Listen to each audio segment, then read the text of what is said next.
आज हिंदू धर्म में चैत्र के महीने की ये सिंधारा दूज है। आज नवरात्रि की चैत्री नवरात्रि में जो दूज होती है इसको सिंधारा दूज कहते हैं। कौन सी दूज कहते हैं? जम के बोलिए। सिंधारा दूज। सिंधारा दूज का मतलब ये होता है कि कल है तीज, जिसको हमारे यहाँ गणगौर तीज कहते हैं। शंकर और पार्वती 16 दिन तक तैयार हुए थे और तैयार होने के बाद शिव और पार्वती शिव महापुराण के यजमान बनकर जा रहे थे। तो कल का दिन है वो। कौन सा दिन है कल का? गणगौर तीज का दिन, कल का दिन। चैत्र के महीने में जो शुक्ल पक्ष की तीज आती है, वो चैत्री नवरात्रि में जो तीज की तिथि होती है, उस दिन शंकर और पार्वती शिव महापुराण के यजमान बनकर कथा सुनने के लिए गए थे। 16 दिन तक पार्वती और शंकर का श्रृंगार होता है। उसमें से आज का दिन सिंधारा दूज का होता है। क्यों सिंधारा दूज कहते हैं? सिंधारा दूज का मतलब क्या है?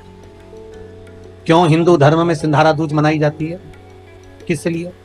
आज पूरे भारत की भूमि पर कई माताएं हाथ में मेहंदियां लगाती हैं, चूड़ियां पहनती हैं, सुंदर चुनरी पहनती हैं, माँ ब्रह्मचारिणी का पूजन करती हैं, माता का आराधना करती हैं।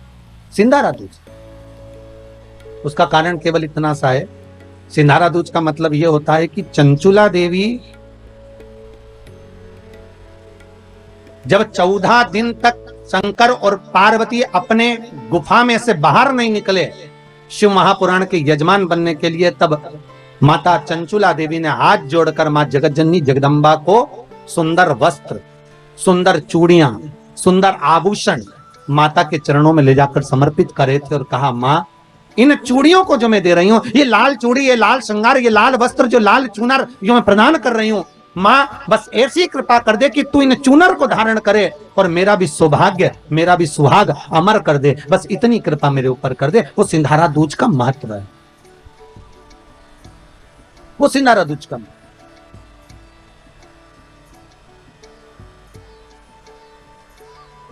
आज भारत की भूमि की सभी माताओं को सिंधारा दूज का बहुत बहुत बधाई।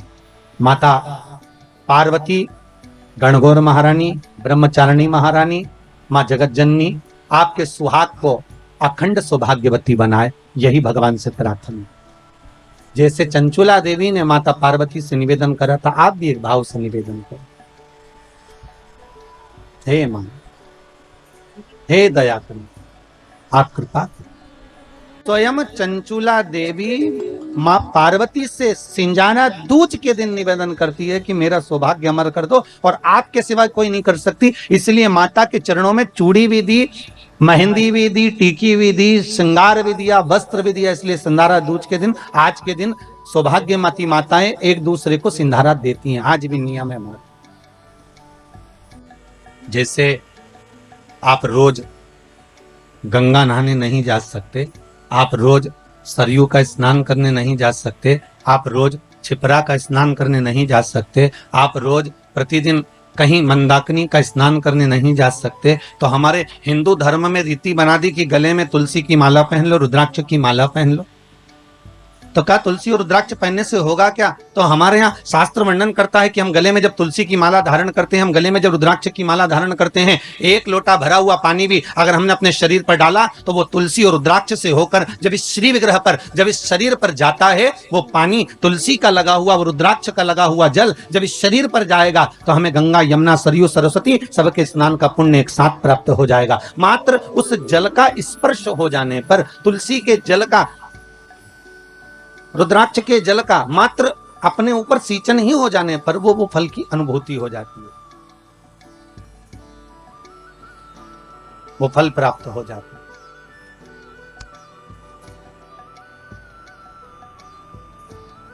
क्यों ना पहने? आप में से हम विचार करें, जितने लोग टीवी चैनल के माध्यम से कथा सुन रहे हैं, गले में अगर आपके तुलसी की माला है और आप प्रतिदिन स्नान करने के लिए भले वॉशरूम में जा रहे हैं और स्नान कर रहे हैं, एक लोटा पानी भी अगर आपके शरीर पर डल रहा है तो वो तुलसी से निकलकर इस शरीर पर जब जाता है तो गंगा, यमुना, सरस्वती के स्नान का पुण्य मिल जाता है। गले में अगर रुद्राक्ष की माला है, आप अगर स्नान करें और रुद्राक्ष का जल आपके शरीर पर जा रहा है तो उसका फल 1000 गुना प्राप्त हो जाता है। 1000 गुना फल। अरे कितना सुंदर भाव कहा है महाराज जी कि स्कंद पुराण में 16 मुखी तक रुद्राक्ष का वर्णन है, शिव महापुराण में 14 मुखी तक रुद्राक्ष का वर्णन। शिव महापुराण और स्कंद पुराण कहती है कि मात्र अगर रुद्राक्ष का जल ही, केवल एक रुद्राक्ष का, अगर असली रुद्राक्ष अगर आपके पास में है और उसको पानी में गलाया गया है और उसका जल ही अगर हम आचमन कर लिया तो उससे भी हजारों रोग हमारे समाप्त हो जाते हैं। मात्र रुद्राक्ष का जल का आचमन ही कर लेने पर वो औषधि का कार्य भी कर जाता, वो आनंद की अनुभूति भी कर जाता।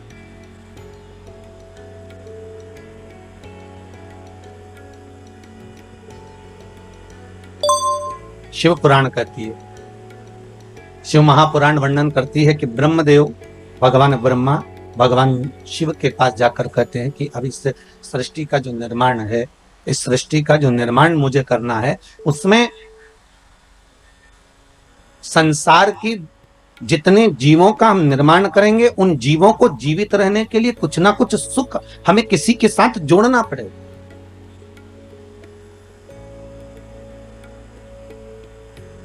और जब तक हम इन सुख को जोड़ेंगे नहीं तब तक वो जीवित नहीं। जैसे मछली को बनाया तो सबसे पहले जल से पूछा गया, हे जल नारायण आप बताओ, हम मछली बना रहे हैं, आप इसको साथ दोगे?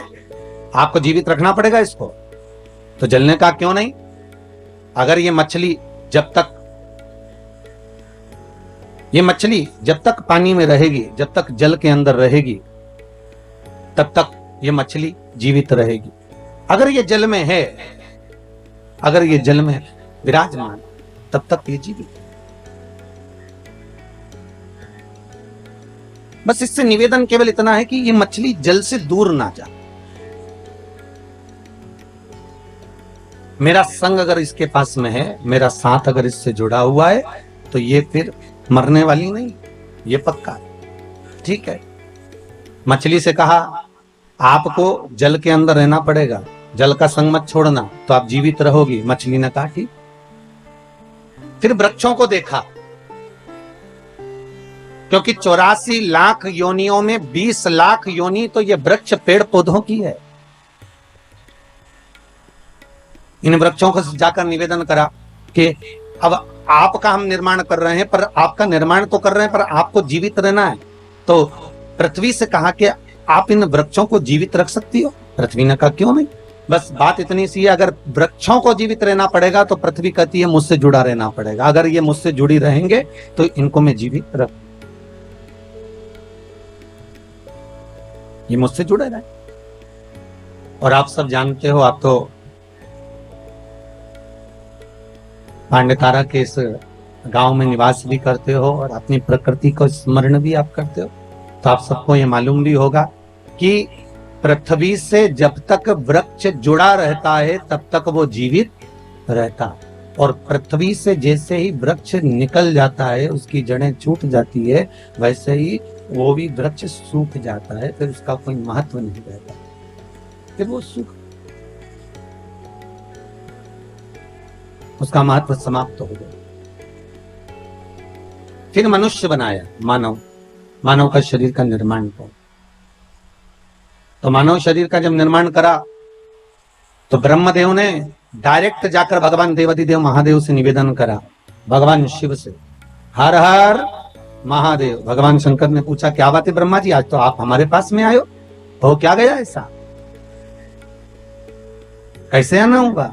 ब्रह्मा जी कहते हैं महाराज जी बस आने का कारण केवल इतना सा है कि अब हम मनुष्य का निर्माण कर रहे हैं, मानव शरीर का निर्माण कर रहे हैं, तो मानव शरीर को जीवित अगर रहना है, मानव शरीर को अगर मनुष्य शरीर को बनाए रखना है, तो उसके निर्माण में आपकी जरूरत है। शंकर जी ने पूछा वो कैसे? शिव जी से ब्रह्मा जी ने कहा कि संसार को अगर श्वास प्रदान करने वाला है, संसार को अगर दुख का नाश करने वाला है, संसार को अगर जीवित रखने वाला है, संसार को अगर मनुष्य देह को स्थिर रखने वाला है, तो वो देव महादेव है, वो शंकर है। तो आपसे निवेदन केवल इतना है कि हम मनुष्य का जब निर्माण करें तो हमारा भोलेनाथ, हमारा शंभु, हमारा शंकर, हमारा देवाधिदेव महादेव इनको जीवित रखने में संग प्रदान करें।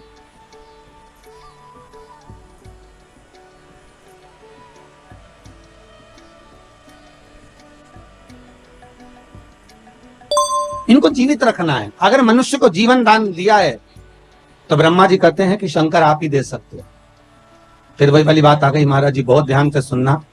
सबसे कठोर धातु लोहा, लोहे की तलवार बनती है, लोहे की गुप्ती बनती है, लोहे का फरसा बनता है, लोहे की बंदूक बनती है। सबसे कठोर धातु है लोहा। लोहा यह विचार करता है कि अगर मैं चाहूं तो संसार को नष्ट कर दूं, मैं चाहूं तो किसी को भी मार सकता हूं।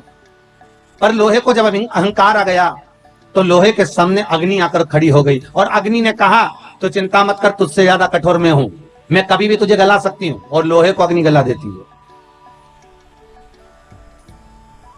फिर एक दिन अग्नि को भी अहंकार आ गया और अग्नि ने विचार करा कि मैं इतनी प्रबल हूं कि सब जगह पर आग लगा सकती हूं, सबको नष्ट कर सकती हूं। तो वहीं आकर पानी खड़ा हो गया। पानी ने कहा घबरा मत, तुझसे ज्यादा कठोर मैं हूं। एक लोटा पानी डाला ना, ठंडा कर दिया। अब पानी को अहंकार आ गया। पानी को लगा कि मैं सबसे ज्यादा कठोर, कहीं पर भी तहलका मचा सकता हूं, हर किसी को नष्ट कर सकता हूं, किसी को भी डुबा सकता हूं, किसी के भी घर बस्ती को मैं पानी में ले जा सकता हूं। तो पानी के भीतर अहंकार था, वहीं पर आकर मनुष्य खड़ा हो गया। मनुष्य ने कहा चिंता मत कर, एक लोटा पानी भरा, वहीं खड़े खड़े डकार गया। ले अब देखिए, लोहे से ज्यादा कठोर अग्नि, अग्नि से ज्यादा कठोर पानी, पानी से ज्यादा कठोर मनुष्य। और मनुष्य ने विचार करा कि मैं सर्वस्व हूं, मेरे बराबर कोई नहीं हो सकता। अहंकार में जब मानव डूब गया तो मनुष्य को बीमारी निकल गई। बीमारी ऐसी लग गई, बीमारी ने कहा तुझसे ज्यादा कठोर मैं तुझे पूरा निगल सकती हूँ। एक बीमारी मनुष्य के शरीर में लगती है और वह अच्छे अच्छे सूरमा को भी निकल जाती है। पर बीमारी ने विचार करा कि मेरे बराबर कोई नहीं हो सकता, मैं अच्छे अच्छे को निकल गई, अच्छे अच्छे सूरमा को भी निकल गई। तो बीमारी ने जब अहंकार करा, उतने समय में स्वयं कालों का काल महाकाल आकर खड़ा हो गया और बीमारी को ही निकल गया। क्योंकि अकाल मृत्यु वो मरे जो काम करे चंडाल का, और काल उसका क्या बिगाड़े जो भक्त हो महा काल का। भगवान शंकर की अगर आराधना कर रहे हो, शिव की उपासना कर रहे हो, शंकर की भक्ति में अगर डूबे हुए हो, शिव आराधना में डूबे हुए हो, अगर शंकर के अनुमोदन में डूबे हुए हो, तो ये पक्का है कि काल भी आपको कुछ बिगाड़ नहीं सकता। काल भी नहीं बिगाड़ सकता। बस थोड़ा जागरूक हो।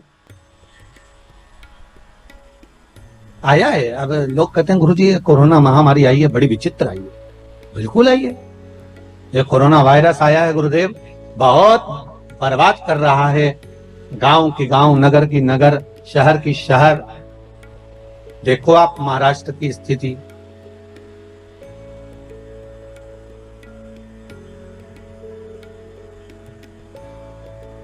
मध्य प्रदेश क्या, यूपी क्या, हरियाणा क्या, पंजाब क्या, बंगाल क्या, असम क्या, गुजरात क्या, स्थिति देखिए कितनी विचित्र। इतनी कोरोना महामारी फैली हुई है गुरुदेव, भय सा लगने लगा। ऐसा लग रहा है कि ये मौत का एक जाल बिछा दिया गया। पर शंकर की कथा कह रही है, जैसे तुलसीदास जी महाराज ने चौपाई लिखी कि सिया राम मैं सब जग जानी, करो प्रणाम जोर जुग पानी। और तुलसीदास जी एक जगह जाने लगे, एक छोटा सा बच्चा दौड़ कर आया और दौड़ कर आकर कहता बाबा उधर मत जाना, बिल्कुल मत जाना उधर। तो तुलसीदास जी ने पूछा क्यों? बाबा उधर से एक बेल आ रहा है और वो आपको मार देगा, उधर मत जाना। छोटा बच्चा दौड़ कर आकर कहता है बाबा उधर मत जाइए, बाबा उधर मत पहुंचे।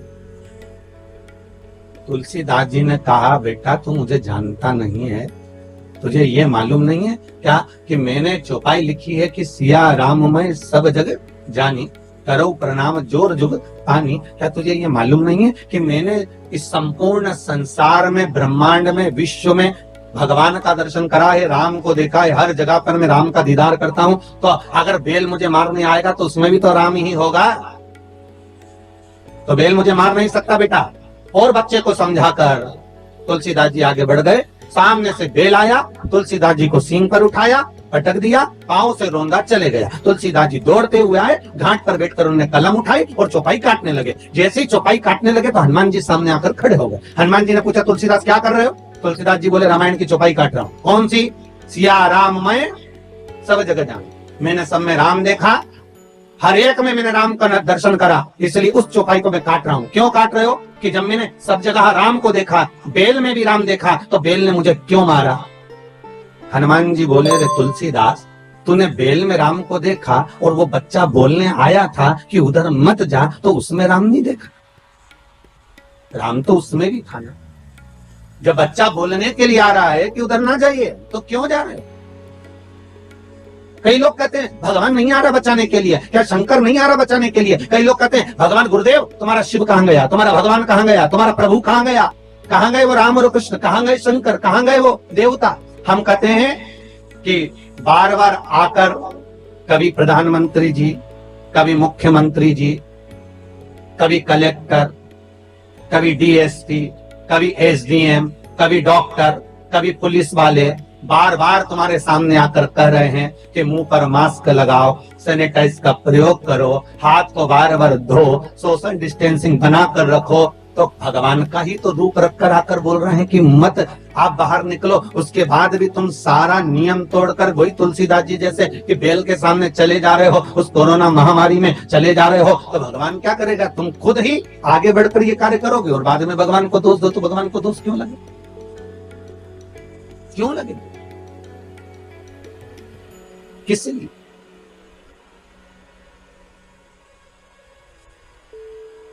बस निवेदन इतना है, भय मत खाइए, भय मत खाओ। कमाने के लिए जिंदगी पड़ी हुई है, पूरा जीवन कमाने के लिए रहा है, और खूब कमाओगे, फैक्ट्रियां भी 4 लगा लोगे, दुकान भी खोल लोगे, जायदाद भी बढ़ा लोगे, सब हो जाएगा। पर कब होगा? जब ये शरीर रहेगा तब। मालूम पड़े कि तुम बाहर निकले और कोई वायरस तुमको लग गया, तो तुम कमाने के चक्कर में भूल गए कि कोई वायरस है, नहीं लगाया मास्क, नहीं लगाई दूरी, तुमने प्रयोग ही नहीं करा बार बार हाथ धोने का, और वायरस लग गया, तो विचार करो फिर कमाने का मौका मिलेगा क्या? फिर क्या ऊपर जाके कमाओगे? इसलिए इस शरीर का मोल तत्व समझो, हीरा को परखइयो राम कोई नहीं रहे। इस शरीर के मोल तत्व को हमें समझना, भय नहीं खाना है, हमें डरना नहीं है। शिव का अनुमोदन करो, शंकर का स्मरण करो। और जो भय खा रहे हैं, जिनको लग रहा है, कितना सुंदर कहा महाराज, एक सुंदर एक व्हाट्सएप पर एक न्यूज थी कि आधे से ज्यादा लोग वायरस के उस लगने पर बीमार हुए, वो अपनी जगह पर है, पर दुनिया के लोग जो मर रहे हैं वो टेंशन में मरे जा रहे हैं कि ये हम अब होगा क्या, अब होगा क्या। अरे भगवान के भरोसे छोड़कर भगवान शिव का गुणगान करो, स्मरण करो। किसी बच्चे ने एक बहुत सुंदर मैसेज किया है सीहोर, उस मैसेज को भेजा गया, समीर जी ने यहाँ भेजा है कि गुरुदेव से कहना कि शिव महापुराण की कथा लगातार देते रहें, जिससे सारे हमारे मोहल्ले के लोगों का मन अब कोरोना महामारी की ओर से हटकर भगवान की कथा में लग जाता है, तो थोड़ी देर चैन की नींद आ जाती है। नहीं तो रोज वही की वही कथा, वही की वही कोरोना कोरोना चलता रहता है। तो इससे जागरूकता बने, अब जागो, मौका मिल रहा है स्मरण करने का। भय ना खाइए, डरिए ना, बस थोड़ा सा व्यवस्था बनाकर चलिए। जपते रहो श्री शिवाय नमस्तुभ्यम, जम के बोलिए श्री शिवाय नमस्तुभ्यम। फिर एक बार बोलिए श्री शिवाय नमस्तुभ्यम।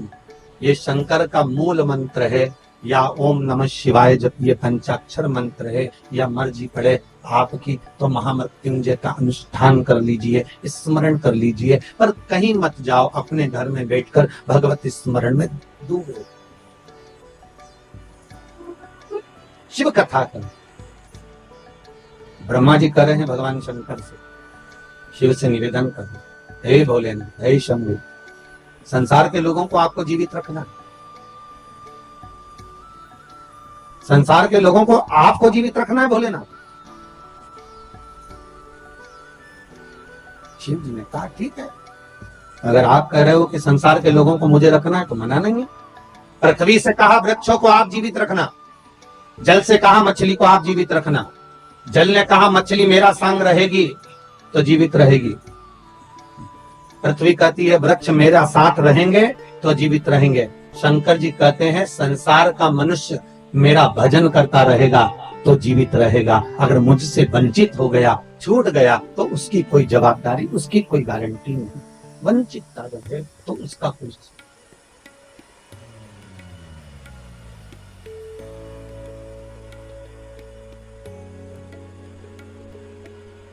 शिव स्मरण करो, शिव का अनुभव करो। भगवान शिव कह रहे हैं, आप क्यों चिंता करते हो? ब्रह्मदेव, आपका कार्य है सृष्टि का निर्माण करना, आप निर्माण करो। तो ब्रह्मा जी के मन में आया कि मैं सृष्टि तो बना दूंगा, मना नहीं है, पर इस सृष्टि का निर्माण तो मैं कर दूं, पर दिक्कत केवल इतनी सी है कि सृष्टि बनाने के बाद इस सृष्टि को चलाने वाला कौन होगा, इस सृष्टि का निराकरण कौन करेगा, और कौन संसार के सागर में, इस मानव शरीर में हो सकता है कि इस संपूर्ण विश्व सागर में किसी को तन की तकलीफ हो, किसी को मन की तकलीफ हो और किसी को धन की तकलीफ हो, उसकी पूर्ति कौन करे? मान लो अगर मैंने बना भी दिया इस संसार सागर को, ब्रह्मा जी कर रहे हैं, अगर मैंने बना दिया इस संपूर्ण सागर को, अगर मनुष्य की देह भी बना दी, तो इसका भरण पोषण करने वाला कौन होगा?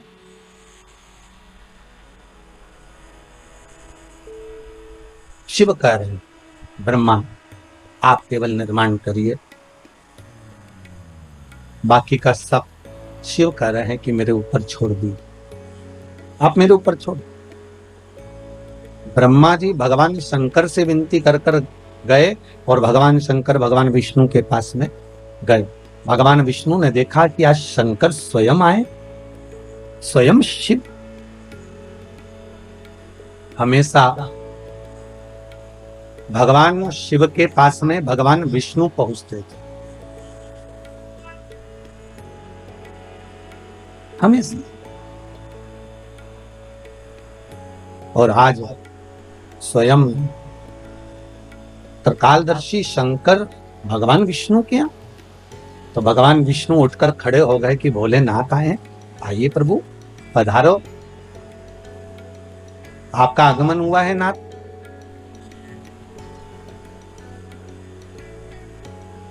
भगवान शंकर जैसे ही सामने पहुंचे तो भगवान विष्णु ने लक्ष्मी जी से कहा, लक्ष्मी संपूर्ण कार्य को छोड़ दीजिए और संपूर्ण कार्य छोड़कर आज भगवान देव अधिदेव महादेव आए हैं, उनके आदर में लग जाइए। बड़ी मुश्किल से आए हैं, बड़ी मुश्किल से प्राप्त हुए हैं, जाओ इनके आदर में, इनके सम्मान में, इनके सत्कार में लग जाओ। जय। लक्ष्मी जी सबसे पहले अगर कहीं गई तो माता लक्ष्मी ने, जैसे भगवान विष्णु ने कहा कि इनका आदर करो, सम्मान करो, सत्कार करो, तो लक्ष्मी जी अगर सबसे पहले अगर कहीं गई तो माता पार्वती के पास गई और जगत जननी जगदम्बा पार्वती जी ने पूछ लिया, लक्ष्मी कैसे आना हुआ, क्या बात है, तुम्हारे आने का कारण क्या है, तुम क्यों आई हो? लक्ष्मी जी बोली, पार्वती आज भगवान भूत भावन भूतेश्वर भगवान शंकर, आज त्रिलोकी का नाथ त्रिकालदर्शी कैलाशी अविनाशी शिव बैकुंठ में आए। पार्वती जी बोली कि शंकर और बैकुंठ?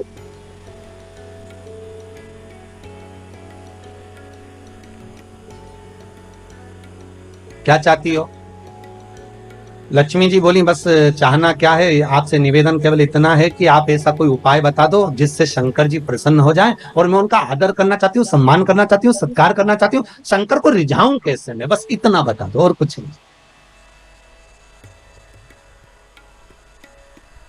मैं भूत भावन भूतेश्वर को रिझाऊं कैसे, मैं शंकर जी को मनाऊं कैसे, बस इतना बता। पार्वती जी के मुख से निकल गया कि एक लोटा पानी भर लो और शंकर जी पे उंडेल दो, शिव जी पे चढ़ा दो, बस शंकर तो राजी हो जाएंगे, इससे ज्यादा शंकर को चाहिए क्या? अब लक्ष्मी जी ने बड़े मन से पार्वती से कहा कि शंकर को पानी तो चढ़ा दूंगी मैं, पर एक निवेदन करूं मैं कि शिव को कौन सा जल प्रिय लगता है, हम शंकर को कौन सा जल चढ़ाने कि शंकर प्रसन्न हो जाए। पार्वती तुम्हारे घर में अगर कोई अच्छा जल रखा हो ना तो एक पात्र भरकर हमको दे दीजिए, तो हम शिव जी को चढ़ा देंगे। और शिव महापुराण की कथा बार बार कहती है कि मंदिर जाओ तो मंदिर का लोटा उठाकर मंदिर का ही पानी भरकर मंदिर के शंकर को मत चढ़ाओ, शिव महापुराण कहती है अगर शंकर को जल चढ़ाना है तो अपने घर का जल लेकर। किसके घर का जल? अपने घर का, दूसरी जगह का नहीं।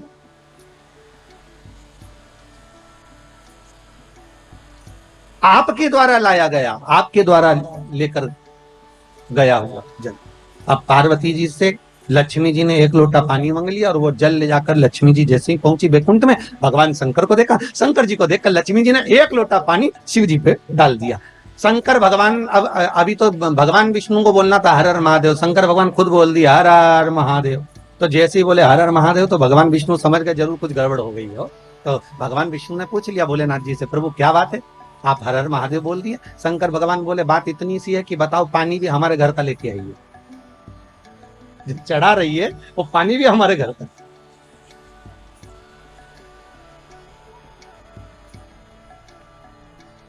अरे कभी कंस के जन्म की कथा सुनी होगी आप लोगों ने भागवत जी में कि कंस का जन्म क्यों हुआ।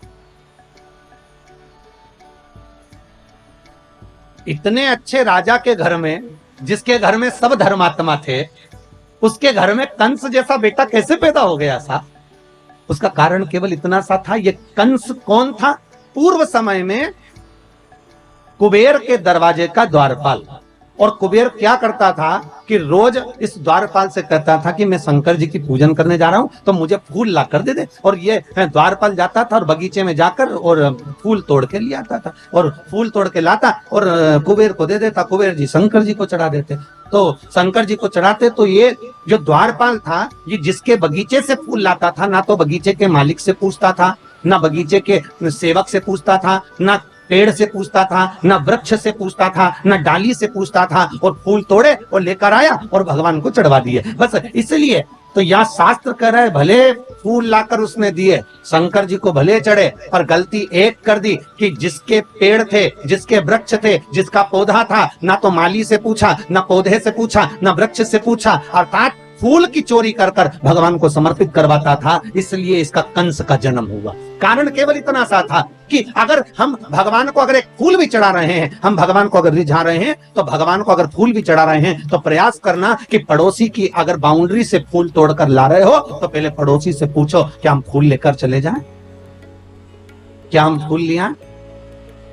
बघेल परिवार से भी निवेदन है, ध्यान रखना 7 दिन कथा चले, बेलपत्री भी अगर तोड़ कर ला रहे हो तो पहले जिसके घर में पेड़ लगा है उससे पूछो कि हमें ये बेलपत्री ले जाएं, हमें शिव पुराण पर चढ़ाना है, हम क्या फूल तोड़ लें, हमें पूजन के लिए चाहिए माता रानी के लिए या शंकर जी की पूजन के लिए चाहिए, हम दुर्वा तोड़ लें, या तो अपने बगीचे में लगा हो, अपने खेत में लगा हो, अपने गार्डन में लगा हो, अपने फार्म हाउस पर लगा हो तो तुम प्रेम से तोड़ लो, कोई मना नहीं, तो जो तुम्हारा है। पर अगर किसी दूसरे के यहाँ से लेकर आ रहे हो तो पहले हमें पूछना पड़ेगा क्या हम आपकी ये वस्तु लेकर चले जाएं।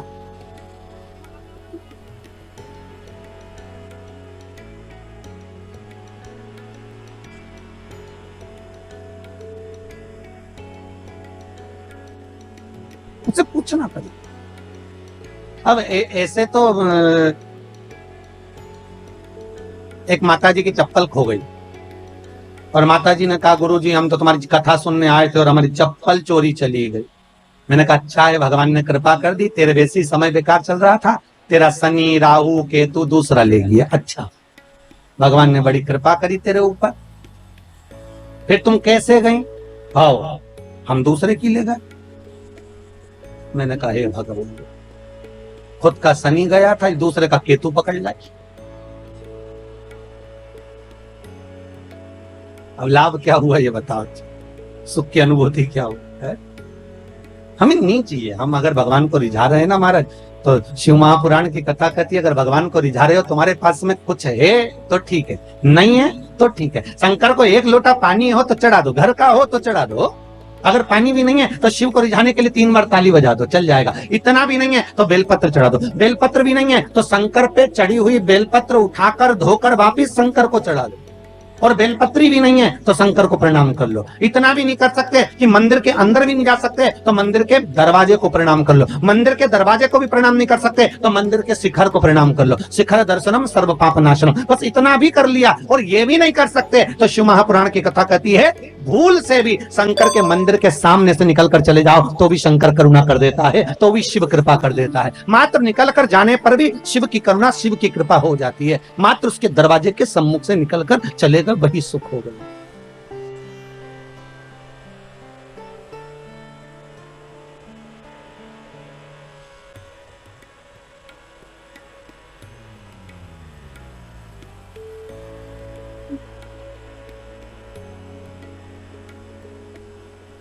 महाराज, भगवान शिव की कथा कहती है, शंकर को जो तुम्हारे पास नहीं, शिव को उस वस्तु से रिझाने का प्रयास करो। शंकर को बाहर से कुछ लाकर देने की जरूरत नहीं।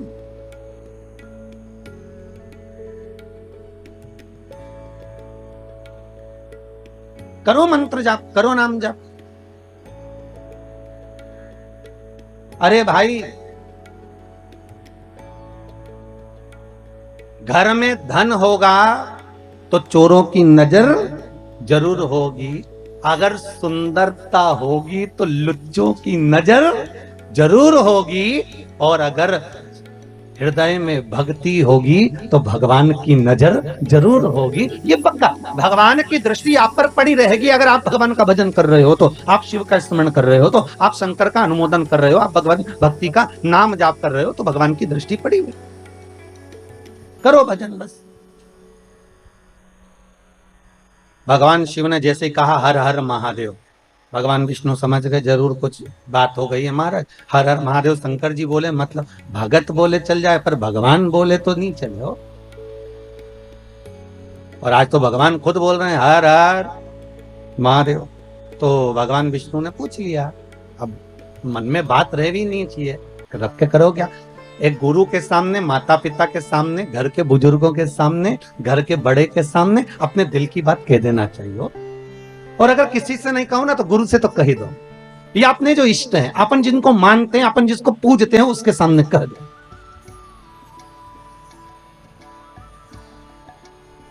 अपने दिल की बात कहने में पीछे नहीं हटना। ना आपसे हमारा कभी मिलना हुआ, ना आप हमें जानते, बस केवल टीवी चैनल के माध्यम से आपने कथा सुनी है और उस मंत्र को जपा जिस मंत्र को इस शिव महापुराण का गुरु मंत्र कहा जाता है।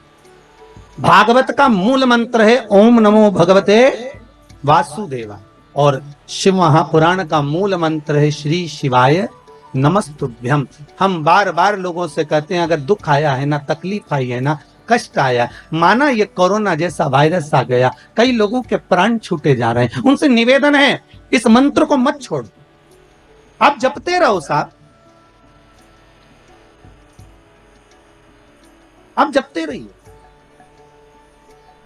आप जितना स्मरण करोगे इस मंत्र का, अरे विचार करो, राजा श्वेत के प्राण लेने के लिए यमराज आ गया और राजा श्वेत को नहीं मालूम कि मेरी मृत्यु अभी लिखी है।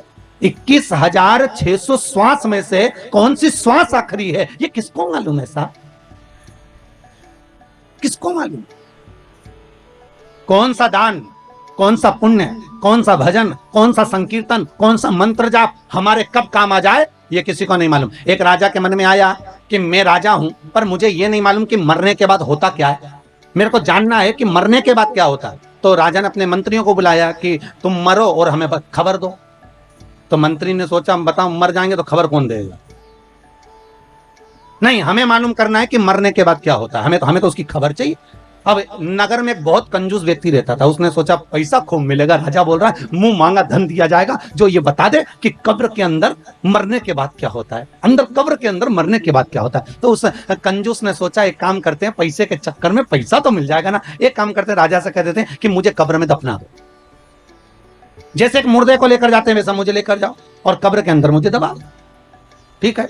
फिर मैं आपको 7-8 दिन बाद बता दूंगा कि अंदर हुआ क्या, बस थोड़ी सी सरंग छोड़ देना, उसमें से हवा अंदर आती रहे, मैं फिर 10 दिन बाद बता दूं, ठीक। राजा ने कहा कर दो। कंजूस ने सोचा मुंह मांगा धन मिलेगा।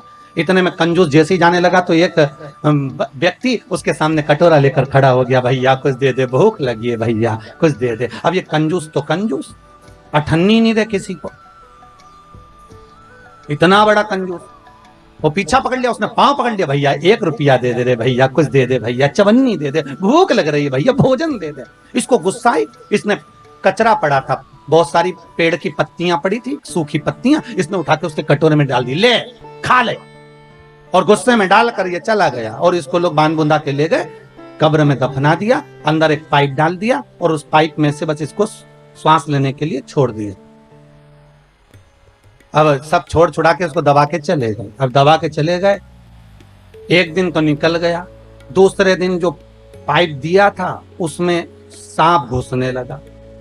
अब जैसे सांप घुसने लगा, बापड़े के प्राण छूटने लगे। भगवान पैसे के चक्कर में अच्छे मरे दादा।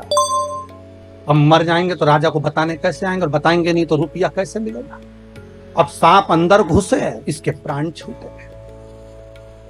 फिर सांप अंदर जाए, इसने देखा कि सांप अंदर क्यों नहीं आ पा रहा, तो इसने देखा कि कुछ कचरा सांप को रोक रहा। सांप अंदर आ रहा और कचरा बीच में अड़ रहा, सांप फिर आ रहा, कचरा फिर अड़ रहा। 7 दिन तक ये देखता रहा कि वो कचरा सांप को अंदर नहीं आने दिया। 7 दिन बाद इसको निकाला गया, राजा के सामने खड़ा किया गया। राजा ने पूछा, बताओ क्या होता है कब्र में मरने के बाद? तो उस कंजूस ने कहा, बस यही होता है कि जो हमने दान किया होता है वो हमारे आड़े आकर खड़ा हो जाता है। मैंने कचरा दान दिया था तो सांप को कचरे ने ही रोक दिया। हमने जो दान दिया, हमने जो पुण्य दिया, हमने जो सत्कर्म करा, आप लोग जो गौ माता के लिए दान देते हो, ब्राह्मण भोज के लिए दान देते हो, आजीवन भोजन भंडारे के लिए दान देते हो, मंदिर निर्माण के लिए दान देते हो, सत्कर्म के लिए और दान देते हो, किसी के लिए आप पुण्य का कार्य करते हो, तो वो पुण्य तुम्हारा दान, तुम्हारा भजन, तुम्हारा कीर्तन, तुम्हारा मंत्र जाप, जो शिव महापुराण की कथा आप सुन रहे हो, जो मंत्र का स्मरण आप कर रहे हो, जैसे भी पांडे जी बोले कि श्री शिवाय नमस्तुभ्यम मंत्र ऐसा मिल गया कि वो मंत्र मेरा जीवन संवार दिया। जिस मंत्र को आप जप रहे हो वो साधारण नहीं हो सकता, जो आप दान कर रहे हो वो साधारण नहीं हो सकता, जो पुण्य कर रहे हो वो साधारण नहीं हो सकता। ना जाने तुम्हारा दान, तुम्हारा पुण्य, तुम्हारा सत्कर्म कब तुम्हारे सामने आकर खड़ा हो जाए और तुम्हारे आड़े आकर सम्मुख में आ जाए और तुम्हारे जीवन को बचा ले, इससे बढ़कर कोई सुख नहीं हो सकता। इसलिए बारंबार जपते रहे श्री शिवाय नमस्तुभ्यम, ये मंत्र का जाप नित्य करते रहो, स्मरण में डूबो। ये भाग है हमारे, ये पुण्यता है। आज शंकर भगवान स्वयं करें हर हर महादेव। भगवान शिव ने जैसी हर हर महादेव बोला तो पूछ लिया कि हर हर महादेव भगवान आप बोल रहे हो। भगवान विष्णु ने पूछा कारण क्या है? भगवान बोले कारण केवल इतना सा है कि दूसरी जगह का जल लाकर चढ़ाया, लक्ष्मी अंदर से लाकर एक लोटा पानी चढ़ाती तो मुझे सुख मिल जाता। मुझे नहीं चाहिए भाई। शंकर की सारे देवी देवताओं को तो लड्डू भी चढ़ाओ, चुंदड़ी भी चढ़ाओ, आभूषण भी चढ़ाओ, शंकर जी को तो बेलपत्री चढ़ाओ, फूल चढ़ाओ, पानी चढ़ाओ, नी भी हो तो 3 बार ताली बजाया, वो भी नहीं बने तो हर हर महादेव बोल दो, उतने में शंकर राजी हो जाते हैं। इससे बढ़कर कृपालु और काम मिलेगा ये बता। अरे वो चोरी करने के लिए चोर गया शंकर जी के मंदिर में और चोरी का सामान नहीं था, उजाला करने के लिए कोई वस्तु नहीं थी, तो खुद का कपड़ा जलाया, त्रिशूल में लपेट कर आग लगा के चारों तरफ देख लिया चोरी का सामान। और शंकर भगवान प्रसन्न हो गए, मांग तुझे क्या चाहिए? चोर बोला मैं तो चोरी करने आया था। शंकर भगवान बोले हम तो ये नहीं जानते कि तुम चोर हो कि कौन हो, पर तुमने हमारे मंदिर में शिवरात्रि के दिन उजाला करा, प्रकाश करा, दिया जलाया, आरती करी, मांगो क्या चाहिए? उसने कहा मैं मांगना नहीं जानता। शंकर भगवान ने कहा ठीक है तो मैं तुझे कुबेर का सिंहासन दे देता हूँ, जा कुबेर की कुर्सी पे तू बैठ जा। और चोर चले गया कुबेर की कुर्सी पर और कुबेर से जाकर कहा तुम नीचे उतरो। कुबेर ने बोला तू कौन? कि मैं चोर। तो तू चोर यहाँ कहां से आ गया? तो कि शंकर जी ने भेजा। कुबेर बोला मैं हड़ताल करूंगा। चोर बोला जो करना करो। शंकर जी ने बोला कुर्सी से नीचे उतरो, हम बैठेंगे। और चोर को कुबेर की कुर्सी पर बिठा दिया। कुबेर भगवान विष्णु के पास गए, नारायण नारायण। भगवान विष्णु ने पूछा क्या हो गया? शंकर भगवान के मंदिर में किसी ने रात को अपना कपड़ा जलाकर आरती उतार दी, शंकर जी ने उसको कुबेर बना दिया और मुझे नीचे उतार दी। बताओ आप हमारी कुर्सी वापस दिलाओ। भगवान विष्णु बोले उनके मामले में हम कुछ नहीं बोल सकते, उनके मामले में हम नहीं बोलेंगे। क्यों? भगवान विष्णु बोले नारायण कहते हैं मैं उतना देता हूं जितना भाग्य में लिखा होता है, ब्रह्मा उतना देते हैं जितना कर्म में लिखा होता है, पर शंकर ना कर्म देखते हैं ना भाग्य देखते हैं। शंकर तो बस इतना देखते हैं कि मुझे दिल से रिझा लिया तो उन्होंने तुरंत उठाकर चोर को कुबेर बना दिया, मर्जी उनकी। तो जिस दिवाली पर अपन कुबेर की पूजन करते हैं वो कुबेर कुबेर नहीं, वो तो चोटा है जिसको बिठाया गया। उस कुबेर को हम पूज रहे हैं। कुबेर के सिंहासन पर चोर को बिठा दिया शंकर भगवान ने। और जिसको कुर्सी पर बिठाया एक बार वही अहंकार में आ गया। होता है, कुर्सी मिलने के बाद किसको अहंकार नहीं आता, पद मिलने के बाद किसको अभिमान नहीं आता। चोर को यह अहंकार आ गया, कुबेर को। कुबेर ने अपनी धर्मपत्नी से बोला, सुन, अपने पास में इतनी दौलत है, पर आज तक कोई अपने घर में आकर देखता ही नहीं कि अपने पास कितना है। तो पत्नी ने बोला, क्या करोगे? कुबेर बोला, एक काम करते, सबको निमंत्रण दे देते भोजन करने का। अच्छा, दे दो। सारे देवी देवताओं के घर में निमंत्रण दिया है, सिगरी निमंत्रण। सिगरी निमंत्रण मतलब तुम्हारे यहाँ चूल्हा मत जलाना।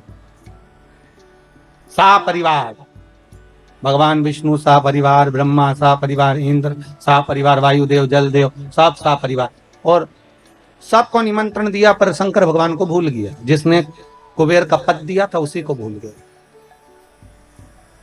नारद जी ने आकर कहा, कुबेर जी, शंकर जी को बुलाया, भूल गए, अब जाओ बुलाने। शंकर जी आ जाएंगे, अब जाएंगे तो जाओ जाओ, बोलो निमंत्रण तो दो। दौड़ कर गया, हर हर महादेव। शिव जी ने पूछा, क्या बात है कुबेर? कुबेर बोले, महाराज जी, हम सबको निमंत्रण दिया थे, तुम्हें भूल गए थे। फिर नारद जी ने कहा, तब हम आए। अब बताओ, किसी को निमंत्रण देने जाओ तो ऐसा बोलना चाहिए? अगर भूल गए थे तो ये बोलना ही नहीं चाहिए कि भूल गए थे। ये बोलना था कि परिवार के लोग, घर के लोग, इसलिए अपने घर वालों को बाद में भी निमंत्रण दिया जा सकता है। पर वहां जाके क्या कर रहे, वो तो हम तुमको भूल गए थे, वो तो नारद जी ने याद दिलाई, इसलिए हम कहने आ गए। अब बुरा लगेगा कि नहीं लगेगा? अरे बोलो तो, वो तो शंकर जी थे। पांडे तारा की माता होती तो पहले कह देती, हमको तो बहुत बुरा लगा भैया, बताओ इतनी बाद में बुलाया हमको। अरे बुरा लगेगा कि नहीं लगेगा? अगर कोई तुमसे कहे कि हम तो बस भूल गए थे और तुमको बाद में बुलाने के लिए आए, अच्छा नहीं लगेगा? शंकर भगवान ने कहा, क्या चाहते हो? आप हमारे यहाँ भोजन करने आओ। शंकर जी बोले, देखो, ये जो बड़ी बड़ी पार्टियां होती ना, इसमें मैं नहीं जाता हूं।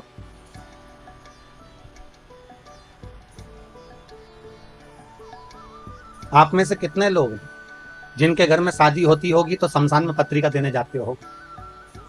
अरे बोलो तो, कोई जाता है शमशान में पत्रिका देने के लिए? नहीं। शंकर जी बोले, भैया इतनी बड़ी बड़ी पार्टियां मैं अटेंड नहीं करता, मैं इतने बड़े बड़े फंक्शन में नहीं जाता, तो तुम्हारे यहाँ, हमारे यहाँ किसको भेजोगे?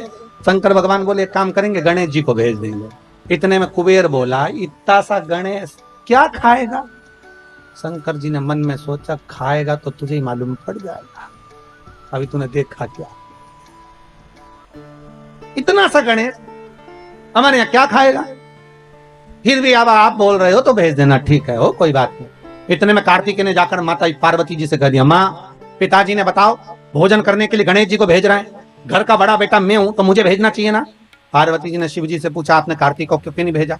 शंकर भगवान बोले, पार्वती तू नहीं जानती कि किसको कहां भेजना है। जब एक ही तारीख की 2-4 शादियां होती है तो किसको कहां भेजना है ये घर की अम्मा बोलती है कि बेटा वहां चले जाना, बड़ा छोरा वहां चले जाना, बड़ी बहू वहां चले जाना, छोटा बहू छोटा छोरा वहां चले जाना। तो घर की जो माँ होती है, पिता होता है ना, वो भेजते हैं, ठीक है। तो शंकर जी ने बोला, मेरी मर्जी, मैं क्यों भेजूं?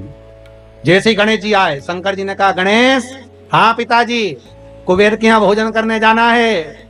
गणेश जी बोले, मुझे मालूम था, इसलिए 1 हफ्ते से कुछ नहीं खाया है, 1 हफ्ते से नहीं खाया।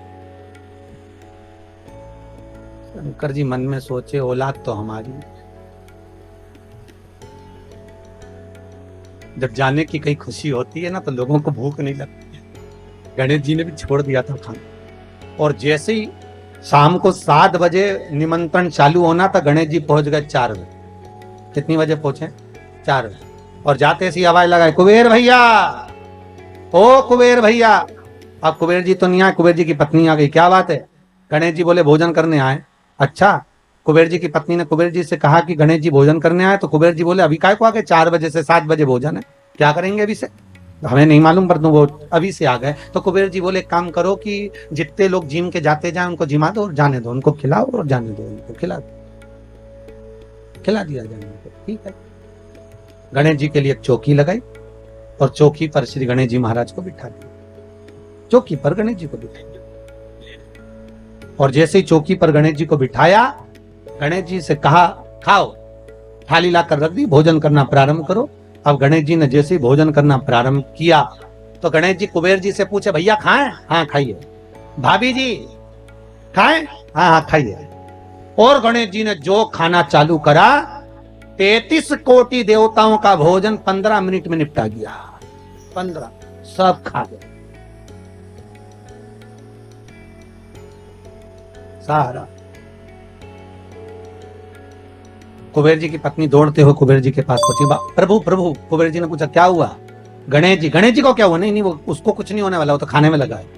भोजन सब समाप्त तो हो गया, सूखा सामान रखिया। कुबेर के भंडार में जितना भंडार भरा था सारा की सारा ले जाके रख दिया, सब खा गया। 20 मिनट में तो सब समाप्त। और आवाज लगा के बोल रहे भाभी लियाओ। भाभी मन में सोचे चूल्हा में जा काला, अब लाए तो क्या लाए, कितना खिलाएं। चूल्हे पे बना बना कर थक गए, पर खाना बंद नहीं कर रहा, बड़ी आफत हो। भाभी लियाओ। भाभी दौड़ कर गई कुबेर जी के पास। कुबेर जी ने पूछा क्यों क्यों घबरा क्यों रही है, हुआ क्या ये तो बता। बस वो मांग रहा है, सब समाप्त हो गया। देव ऋषि नारद आकर बोले श्रीमन नारायण क्या हो गया? नारद जी जैसे ही बोले तो कुबेर जी बोले तुम्हारे कारण हुआ है, हम जा ही नहीं रहे थे निमंत्रण देने, और निमंत्रण देने चले गए तो उन्होंने अपने बेटे को भेज दिया, और बेटा खाने में ऐसा जुटा है उठने का नाम ही नहीं ले रहा। इतने में नारद जी बोले पिताजी के पास वापस चले जा। शंकर जी के पास कुबेर जी जाकर बोले प्रभु सब खा गया वो गणेश, सब खा गया, कृपा कर दो। शंकर भगवान ने एक दुर्वा तोड़ी और दुर्वा तोड़कर तुरंत कुबेर जी को दी, और कुबेर जी को देकर कहा ये गणेश जी को दे देना, ठीक है ले जा। अब कुबेर जी ने मन में सोचा खाया इतना सारा है तो एक दूबा से क्या होगा। कुबेर जी और दूबा तोड़ लिया तो दूबा का बंडल बना के ले गए और गणेश जी को दिया, और गणेश जी से कहा ले, पिताजी ने भेजा। और जैसे ही गणेश जी ने दूबा ली और मुख में सूंड में रखी, और रखने के बाद गणेश जी खड़े होकर पेट पे हाथ फेर के बोले कल का टाइम और बता दो। कुबेर जी हाथ जोड़कर बोले जब तक कोई बुलाए नहीं तो जाना ही मत। उस दिन से गणेश जी का नियम है कि गणेश जी को लोग विराजमान भी करते हैं और गणेश जी को लोग विसर्जन भी करते हैं। विराजमान भी कर रहे हैं और विसर्जन भी। अहंकार आ जाता है व्यक्ति को, कभी कभी अभिमत्ता चरम तक पहुंच समझ।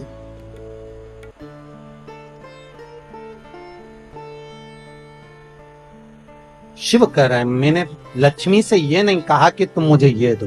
भगवान शंकर कह रहे हैं नारायण मैंने आपसे भी नहीं कहा कि मुझे कोई वस्तु प्रदान करो, पर अगर लक्ष्मी जी को जल भी चढ़ाना था तो अपने ही घर का चढ़ा देती, तो आज मुझे प्रसन्नता का भाव, प्रसन्नता का।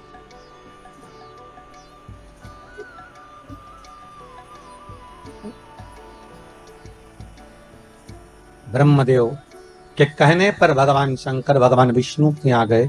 भगवान विष्णु ने आदर सत्कार करा। भगवान शंकर से पूछा भोलेनाथ कैसे आना हुआ है? शिव जी कहते हैं नारायण आने का कारण केवल इतना सा है कि संसार सागर में जब मनुष्य का जन्म होगा, मानव शरीर जब मिलेगा, उस मानव शरीर को अगर मान लो उसने भजन किया ना किया, उसने कीर्तन किया ना किया, उसने मंत्र जाप किया ना किया, उसने स्मरण किया ना किया, तो ऐसा कुछ करा जाए कि उस मनुष्य शरीर से आप रूप ही भगवत का भजन हो जाए, शिव नाम का स्मरण हो जाए, भगवान की भक्ति का प्रतिबिंब स्फुटित हो जाए, कुछ ऐसा किया जाए। ठीक है, तो भगवान बोले क्या कर सकते? तो भगवान विष्णु ने भगवान शिव से कहा प्रभु ये जो 21,600 श्वास मनुष्य के शरीर से निकलेगी ना, इस श्वास के अंदर आपसे निवेदन है कि आप इसमें समाहित हो जाए, बस इतना सा निवेदन, आप इसमें बस जाए, आप इसमें समा जाए। बहुत ध्यान देना, जब तक श्वास है तब तक शरीर है। जैसे ही श्वास समाप्त हो गई शरीर नहीं रहेगा, शव बन जाए। क्या बन गया? शव, शरीर समाप्त।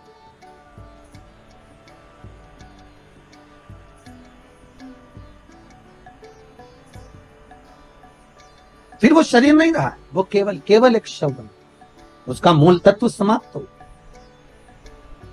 श्वास में शिव है।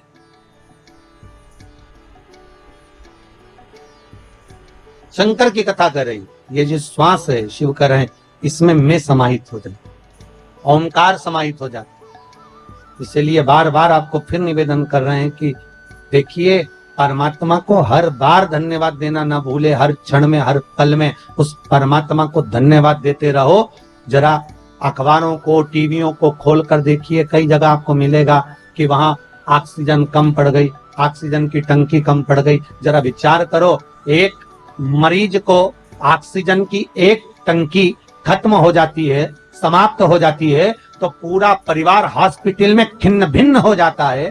उस विचार करिए कि उस परमात्मा ने इस प्रकृति को बनाने के लिए कितनी ऑक्सीजन दी होगी और किस तरह से निशुल्क देकर इस संसार सागर में कितनी ऑक्सीजन देकर संसार के लोगों को जीवित रखा होगा। उस परमात्मा को बारंबार धन्यवाद देना चाहिए कि ये तेरी कृपा से हो, ये तेरी दया से हो, ये तेरी करुणा से हो, और तेरी करुणा बिना कुछ नहीं है, ये तेरे द्वारा प्राप्त हुआ। महाराज, हर पल, हर घड़ी, हर क्षण, हर श्वास में शिव का धन्यवाद दिया। चंचुला देवी ने बारंबार धन्यवाद दिया, बारंबार। चंचुला देवी जिस समय पर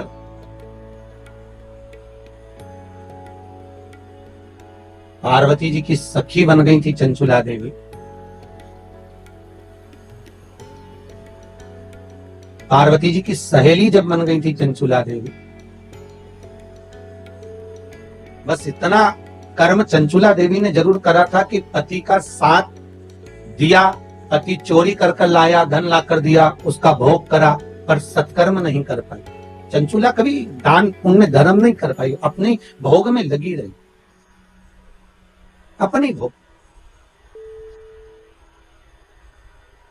और जब अपने ही भोग में लगी रही, कोई सत्कर्म नहीं, कोई पुण्य नहीं, चंचुला ने कुछ करा नहीं। पर जब प्राण छूट गए,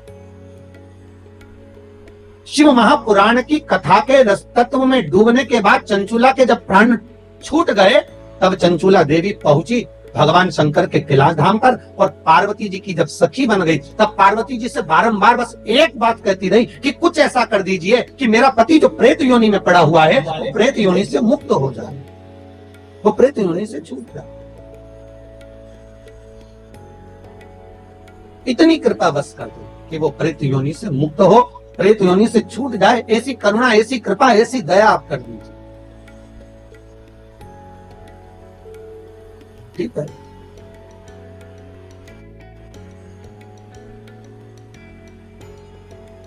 माता पार्वती जी ने चंचुला देवी से कहा था कि तुम जाओ और जाकर देव ऋषि नारद से कहो कि हमको हमारे पति के मोक्ष हेतु, उद्धार हेतु शिव महापुराण की कथा श्रवण करा दो, शंकर की।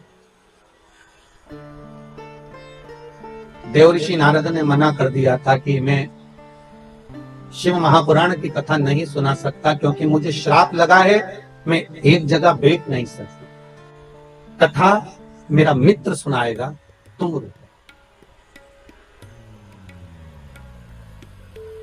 आप लोग यदि कभी साउथ में गए हो, दक्षिण में, तो दरवाजे पर, शंकर जी के मंदिर के दरवाजे पर दो मूर्ति आपको नजर आएगी, एक देवऋषि नारद की, एक तुमरुका जी। जैसे देवऋषि नारद के हाथ में करताल है, वीणा है, उसी तरह तुमरुका जी के भी हाथ में करताल है, वीणा है। बस नारद जी और तुमरुका जी में अंतर यह है कि नारद जी का जो स्वरूप है वो मनुष्य जैसा है, और तुमरुका जी का जो मुख है वो घोड़े का लगा। कभी कभी आपने ऐसा मुंह देखा होगा, ऐसा शरीर देखा होगा कि हाथ में करताल है, वीणा है और मुख घोड़े का लगा है, घोड़े का, वो तुमरुका जी, जो शंकर की कथा में नित्य डूबे रहते, नित्य शिव स्मरण में हर पल, हर घड़ी, हर क्षण डूबे रहते।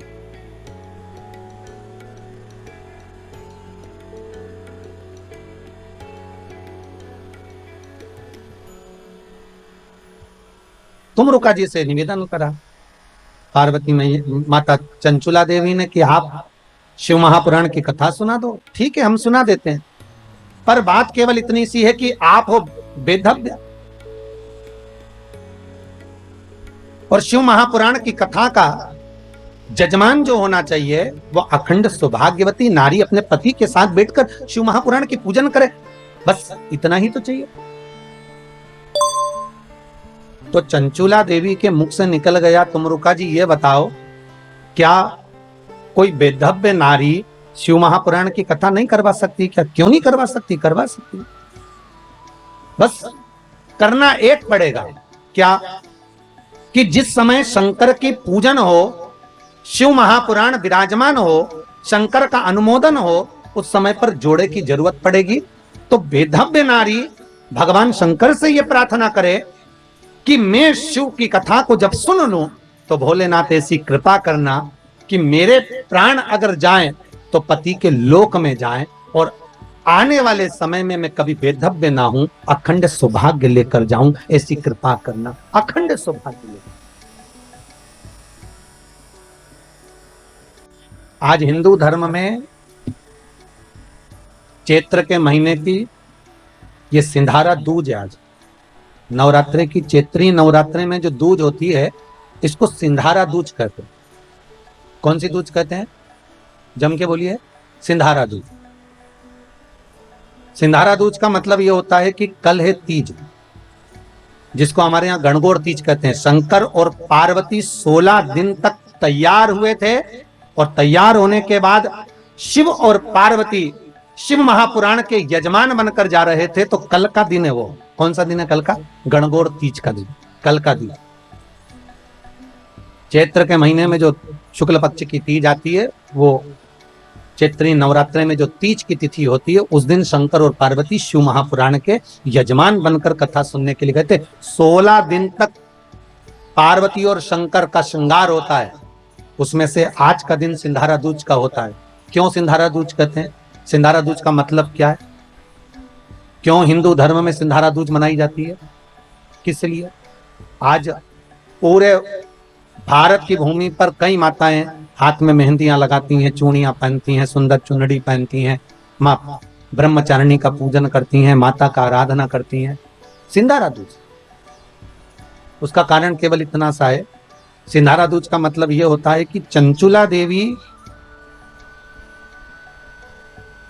जब 14 दिन तक शंकर और पार्वती अपने गुफा में से बाहर नहीं निकले शिव महापुराण के यजमान बनने के लिए, तब माता चंचुला देवी ने हाथ जोड़कर मां जगतजननी जगदम्बा को सुंदर वस्त्र, सुंदर चूड़ियां, सुंदर आभूषण माता के चरणों में ले जाकर समर्पित करे थे, और कहा, मां इन चूड़ियों को जो मैं दे रही हूं, ये लाल चूड़ी, ये लाल श्रृंगार, ये लाल वस्त्र, जो लाल चूनर जो मैं प्रदान कर रही हूं, मां बस ऐसी कृपा कर दे कि तू इन चूनर को धारण करे और मेरा भी सौभाग्य, मेरा भी सुहाग अमर कर दे। बस इतनी कृपा मेरे ऊपर कर दे। वो सिंधारा दूज का महत्व है।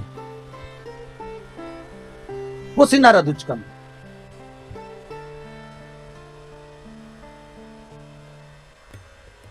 आज भारत की भूमि की सभी माताओं को सिंधारा दूज का बहुत बहुत बधाई।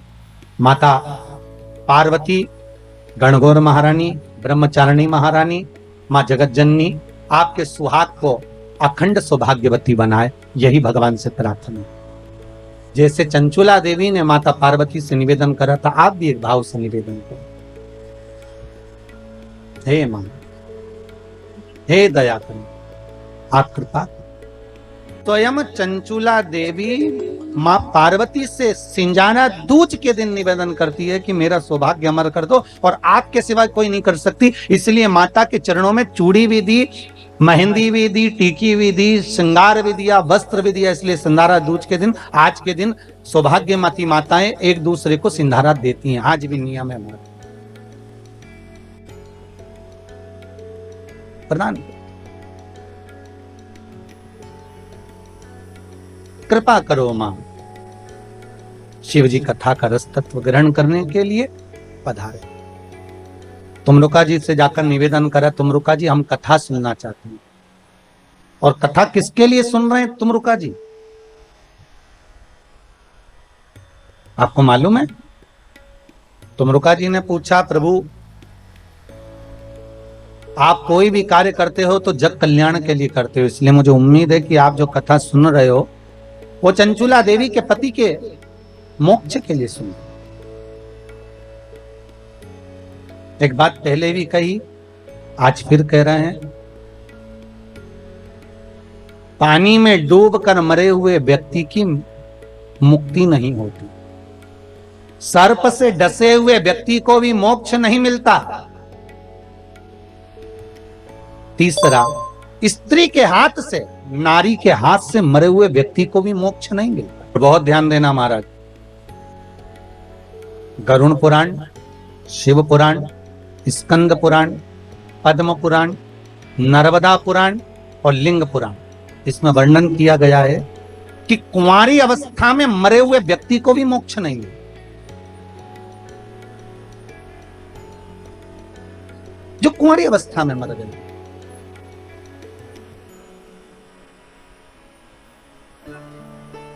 बहुत ध्यान देने वाली कथा है, बहुत ध्यान देने।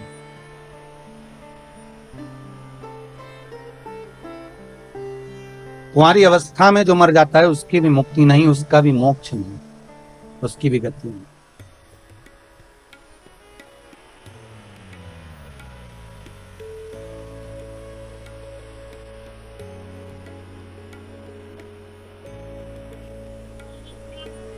पर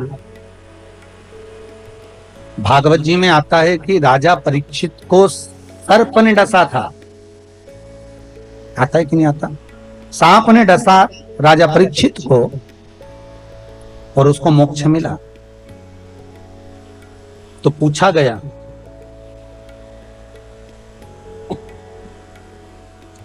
कहा गया कि यदि पानी में डूबकर मरा हुआ मनुष्य सर्प के डसे से मरा हुआ, स्त्री के हाथ से मरा हुआ, इनकी मुक्ति नहीं है, तो फिर तक्षक नाग के डसे से वो परीक्षित जो मरा उसकी गति कैसे होगी? बहुत बड़ा प्रश्न है और बहुत सुंदर संवाद इसका। शास्त्र कहता है कि वो परीक्षित जिसको तक्षक नाग ने डसा है, सुखदेव जी महाराज कौन है? सुखदेव कौन है? जिन्होंने शंकर भगवान माता पार्वती को अमर गुफा में बैठकर अमर कथा श्रवण करा रहे हैं। एक कोटर में तोते का अंडा गिरा हुआ है और वो तोते का अंडा भीतर बैठे बैठे अमर कथा सुन रहा है। वो तोते का बच्चा जब पार्वती को निंद्रा लग गई तो तोते के बच्चे ने हुंकारा भरा। वो तोते का बच्चा, उसको मारने के लिए शंकर जी दौड़े तो वो तोते का बच्चा व्यास जी महाराज की धर्म पत्नी बीठिका के गर्भ में जाकर बैठ गया। तो तोते का बच्चा जो शुक है, तोते के बच्चे को कहते हैं शुक, और व्यास जी की पत्नी के गर्भ से जन्मा इसलिए कहलाया देव। दोनों को मिला दो तो हो गया शुकदेव। तो वो शुकदेव कोई दूसरा नहीं है। वो शुकदेव कौन है? तो शिव महापुराण की कथा कहती है वही शंकर का एक अंश, वही शिव का एक अंश शुकदेव के रूप में जिसने अमर कथा को श्रवण कर रखा था। वो सुखदेव बैठकर राजा परीक्षित को श्रीमद् भागवत कथा का रसास्वादन करा रहे थे। जब पूरी कथा सुखदेव जी ने सुना दी, अंतिम क्षण बचा, अंतिम क्षण, पूरे स्कंद जब पूरे हो गए,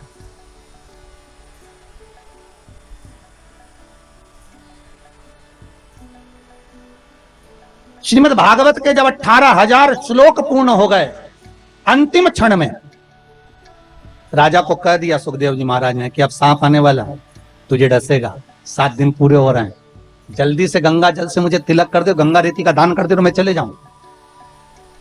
तो परीक्षित ने पूछा कहां जा रहे हो? सुखदेव जी महाराज बोले अब मेरे को जाना होगा क्योंकि सांप आएगा तुझे डसेगा। तो परीक्षित कहते हैं आप गुरु हो, आपने कथा सुनाई है और सांप मुझे डसेगा तो मुझे तकलीफ नहीं होगी? सुखदेव जी महाराज कहते हैं अगर तूने कथा को सुना है और कथा रसामृत का पान किया है तो तेरी नस नस में भगवान की कथा समाई है, तो तू एक काम कर, तेरे हृदय को जो अच्छा लगे उस नाम के जाप में बैठ जा।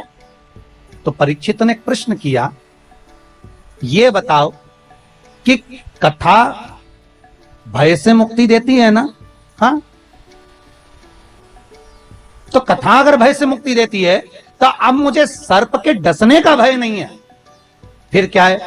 तो भगवान से सुखदेव जी महाराज से राजा परीक्षित कर रहा है, बस बात इतनी सी है कि जब वो सर्प का जहर मेरे शरीर में जाएगा तो मेरे शरीर की रोमावली में कृष्ण समाया होगा, क्योंकि मैंने भागवत सुनी है तो मेरे शरीर में कृष्ण बैठा होगा। बस निवेदन इतना है, वो जहर मेरे कृष्ण तक ना पहुंचे, उसको रोकने का कोई उपाय बता दो। तब सुखदेव जी की आंख में जल भर गया और सुखदेव जी ने राजा परीक्षित से कहा कि अब तू शिव का स्मरण करना प्रारंभ कर दे। और परीक्षित के मुख से शंकर का जब नाम निकला, तक्षक डसा पर जहर उस कृष्ण तक पहुंचने नहीं दिया। इसको कहते हैं वात्सल्यता, इसको कहते प्रेम, इसको कहते स्नेह, इसको कहते करुणता, इसको वात्सल्यता, इसको प्रेम, इसको करुणता कहते, इसको इसलिए।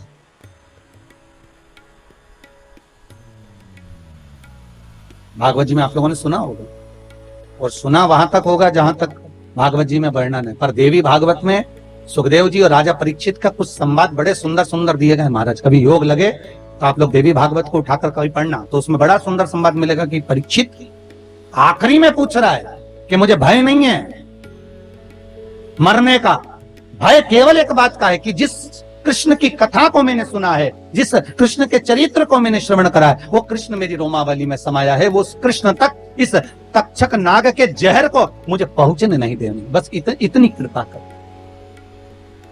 वो ना।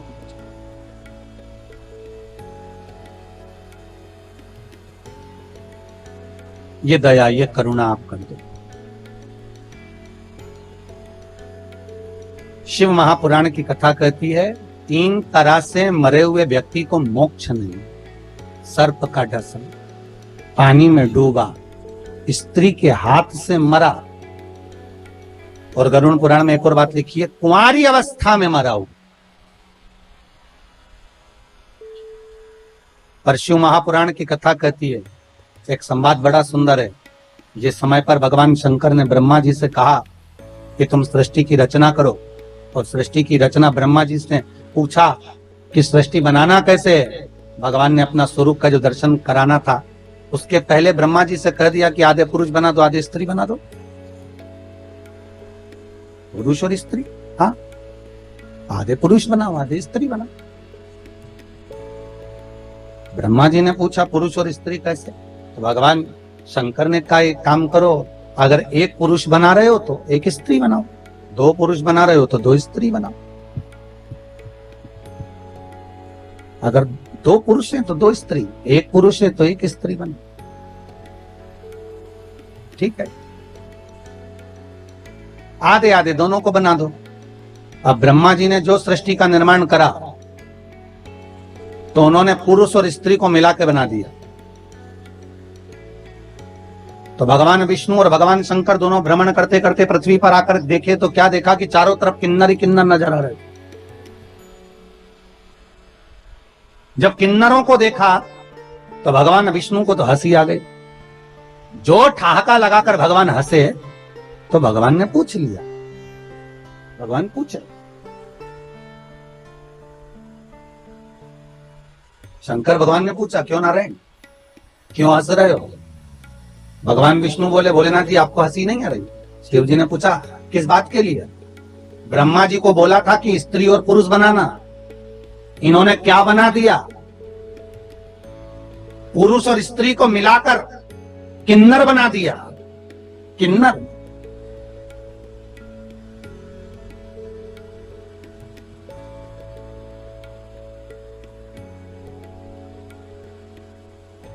भगवान शंकर भगवान विष्णु को देखकर आंखों में जल भरकर बोले, रे नारायण, आपने ब्रह्मा की बनाई हुई सृष्टि पर हंसा।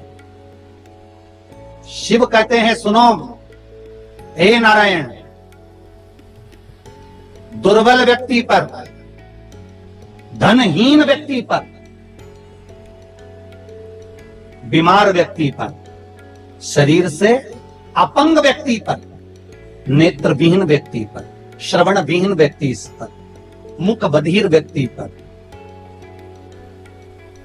शरीर से कष्ट भोग रहे व्यक्ति पर अगर कोई व्यक्ति हंसता है तो शंकर कहते हैं उस व्यक्ति पर जिस पर हंसा है उसके जैसा एक जन्म उस मनुष्य को लेना पड़ता है।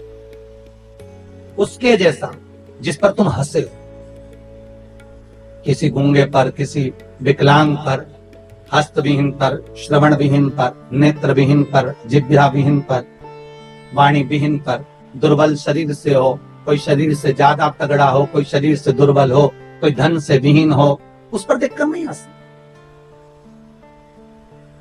अरे हो सकता है, हमारे यहां तो शिव महापुराण कथा कहती है कब घोड़े के दिन फिर जाएं, ये किसको मालूम है। अब तुम्हें अभी अभी देख लो ना भैया, तुम जाकर प्रतापगढ़ में देखना, इलाहाबाद में देखना, प्रयागराज में देखना, लखनऊ में, कानपुर में, दिल्ली में, मुंबई में, पूना में, जहां जाकर देखना, एक से बढ़कर एक शोरूम है कपड़े के। पूरे सूरत में, जोधपुर में, जयपुर में एक से बढ़कर एक कपड़े के बड़े से बड़े शोरूम बने। प्रतापगढ़ में जाकर देखना, बड़े बड़े शोरूम बने, हजारों हजारों रुपए के कपड़े उन शोरूमों में टंगे हुए हैं, हजारों रुपए के कपड़े टंगे। पर आज इस कोरोना के 1 साल पहले निकल गया और ये 1.5-2 महीना निकल चले, इस पूरे समय में अंदाजा लगाकर देखना कि वो हजारों का कपड़ा शोरूम में टंगा की टंगा ही रह गया और वो 10 रुपए का मास्क करोड़ों का व्यापार कर निकल गया। करोड़ों का व्यापार, एक जरा सा मास्क मात्र 2 रुपए का, 1.5 रुपए का, 5 रुपए का, 10 रुपए का, उसने भारत की भूमि पर करोड़ों का व्यापार कर दिया। और वो हजारों रुपए के कपड़े शोरूम में टंगे की टंगे रह गए। कौन पूछता था इन मास्क को? अरे बोलो तो, कौन पूछता था इतने से टुकड़े को, कपड़े को? कौन पूछेगा? कोई नहीं पूछता था। 10 रुपए का मास्क कोई नहीं जानता था, कौन पूछेगा? पर हजारों रुपए के शोरूम में कपड़े टंगे की टंगे रह गए और वो 5 रुपए का, 2 रुपए का, 10 रुपए का मास्क करोड़ों का व्यापार कर निकल गया। इसलिए याद रखना, कभी किसी पर हंसना नहीं। शोरूम भरे की भरे रह गए और 2 रुपए का मास्क रहे। नारायण, तुम अगर इस ब्रह्मा की बनाई हुई सृष्टि पर, इन किन्नरों पर हंसे हो, तो भगवान शंकर ने कह दिया, विष्णु तुमको भी पृथ्वी पर जाकर एक बार किन्नर बनना पड़ेगा, तुम्हें भी एक बार किन्नर बनना पड़ेगा। क्यों हंसो किसी पर? कोई विकलांग है क्यों हंसन? कोई हाथ के विहीन है क्यों हंसन? कोई नेत्र के विहीन है, किसी की वाणी शुद्ध नहीं है, किसी की श्रवण शक्ति शुद्ध नहीं है, हो सकता है, क्यों हंसे?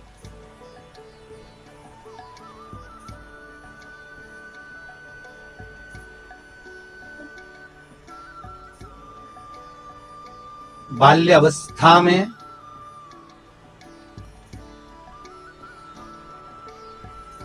वो द्रौपदी पूर्व समय में एक ब्राह्मण नहाने के लिए गंगा जी में गया, उसका अंग वस्त्र सहेलियों ने मिलकर, द्रौपदी ने मिलकर उस अंग वस्त्र को मात्र छुपा दिया और संत ढूंढता रह गया उस तन के छोटे से टुकड़े को ढूंढ रहा है संत।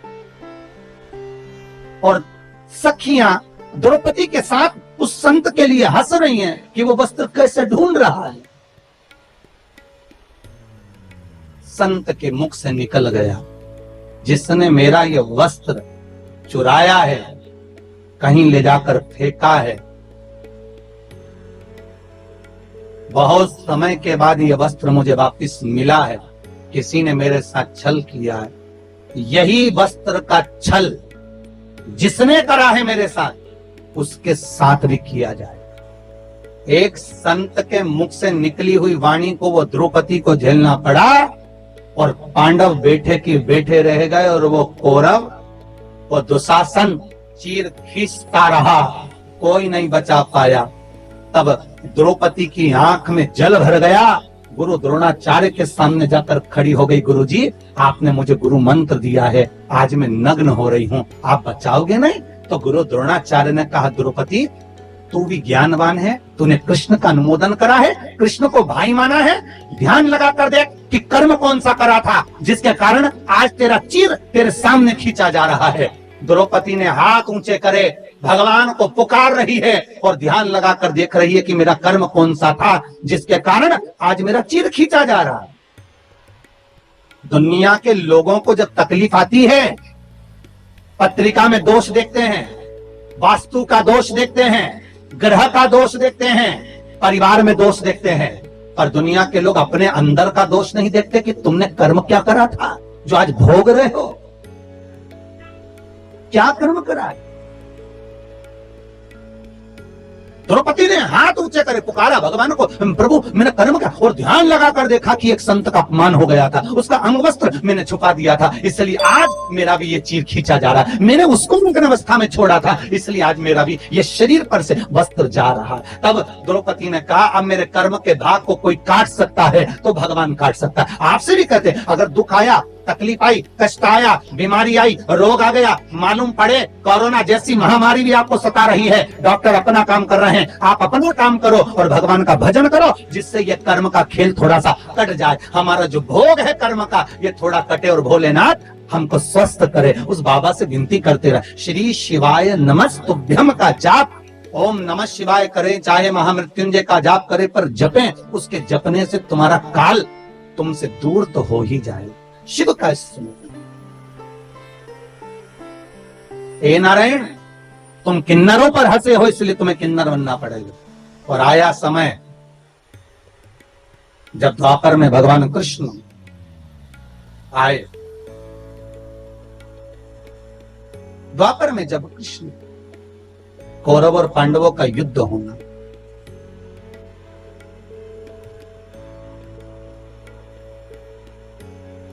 कहां पर हुआ था कौरव और पांडवों का युद्ध? कुरुक्षेत्र की भूमि। कौन सी भूमि है? कुरुक्षेत्र की भूमि। कहा? हस्तिनापुर। हस्तिनापुर मतलब दिल्ली। हस्तिनापुर से युद्ध लड़ने के लिए भगवान कुरुक्षेत्र गए। क्यों भैया? हस्तिनापुर में युद्ध क्यों नहीं लड़ा? क्या हस्तिनापुर में जगह नहीं थी युद्ध लड़ने के लिए? थी। और भगवान कृष्ण विचार करते हैं कि युद्ध के लिए भूमि वो होना चाहिए जिस भूमि पर एक दूसरे को मारने और काटने के लिए तैयार खड़े हो।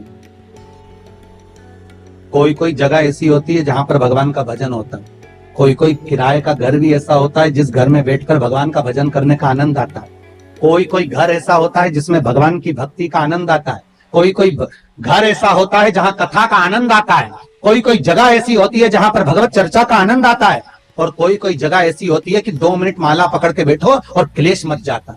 थोड़ी देर कटोरी पड़ी, उसके पीछे विवाद, पानी गिर गया उसके पीछे विवाद, जरा जरा सी बात में विवाद और विवाद चालू हो जाता है, बीमारियां चालू हो जाती है, रोग चालू हो जाता है। तो समझ लेना चाहिए इस भूमि का दोष है। श्रवण कुमार अपने माता पिता को लेकर कंधे पर कांवड़ में रखकर तीर्थ कराने चले। कंधे पर माता पिता को लेकर श्रवण कुमार तीर्थ कराने जा रहे हैं अपने माता पिता को लेकर, और माता पिता से हरी चर्चा करते करते गए। और आगे जाकर श्रवण कुमार ने अपने माँ बाप को छकड़े में बिठाया और उठाकर खड़ा कर दिया और अपने माँ बाप से बोले, अंधे हो गए हो, पांव नहीं टूट गए तुम्हारे, खड़े हो, पैदल चलो। कौन बोले? श्रवण कुमार। अपने माता पिता से करें कि आंखों से अंधे हो, पांव से थोड़ी ना, खड़े हो और पैदल चलो। श्रवण कुमार की मां ने, सुहंगी ने अपने पति शांतिन मुनि से कहा, श्रवण कुमार के पिता से, कि आज बेटे को क्या हो गया है। शांतिन मुनि ने सुहंगी का हाथ पकड़ा और हाथ पकड़कर कहा, सुहंगी चुप रहो, पैदल चलो, चलो पैदल।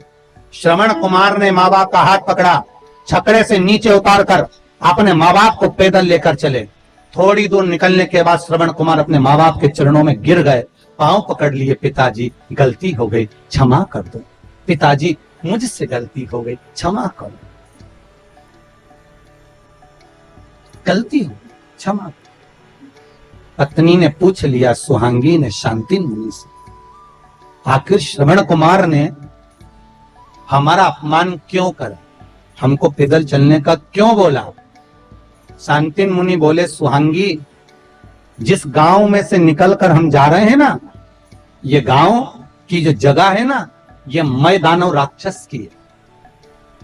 मय दानव राक्षस ने इस गांव की जमीन के नीचे ब्राह्मणों को मार मार कर उनके शवों को दबा दिया, उनका रक्त पीता है। अच्छा, ये उस मैदानों की जमीन है। इतना गुस्सा करता था, मैदानों ब्राह्मणों को नष्ट कर देता था। ये मैदानों की भूमि पर जब तक श्रवण कुमार हमें लेकर चल रहा था, उसी भूमि का प्रताप ऐसा था कि श्रवण कुमार की बुद्धि बदल गई और उसने हमसे अपशब्द कह दिया। ये भूमि का दोष होता है। किसी किसी भूमि पर भगवान का भजन हो जाता है, किसी किसी भूमि पर लोगों से पाप हो जाता है। जिस भूमि पर पाप हो रहा है, समझ लेना ये भूमि का कोई दोष है जो अच्छा काम नहीं होता। भूमि का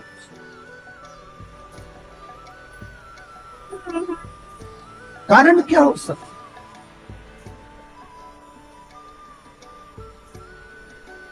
पाप थोड़ी देर का होता है, भोगना बहुत पड़ता है। पाप कितनी देर का? थोड़ी सी देर। और भोगना कितना पड़ेगा? अंदाजा लगाओ जरा।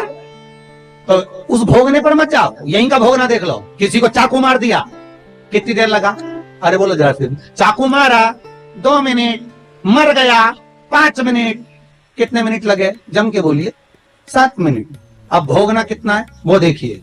पकड़ा गया, बंद कर दिया, 1 साल तक केस चला, 1.5 साल लग गया, 2 साल में निर्णय आया, 10 साल के लिए जम के बोलो अंदर गया। अब कितने साल लग गए? 10 तो अंदर, 2 बाहर, केस में कितने हो गए? 12। अब भोग 7 मिनट का क्रोध था, 7 मिनट में चक्कू मारकर व्यक्ति को मार दिया और भोगना कितना पड़ा? 12 साल। उसी तरह पृथ्वी पर मनुष्य पाप थोड़ा सा करता है पर भोगना तो बहुत पड़ता है, क्योंकि पाप करने का समय कम होता है और भोगने का समय ज्यादा होता है। तो भोगना तो पड़ेगा, आए हो तो भोगो। पाप थोड़ी देर का है पर भोगना ज्यादा है। इसलिए फिर निवेदन करूं आपसे, मत बुरे कर्म कर बंदे वरना पछताएगा। भगवान की आंखों से तू बच नहीं पाएगा, तू बच नहीं पाएगा। भोगना है।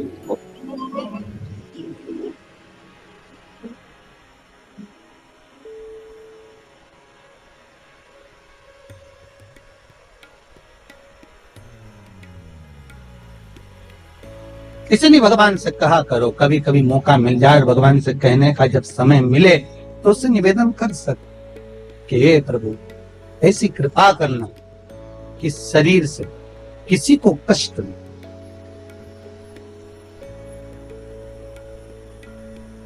किसी को कष्ट ना।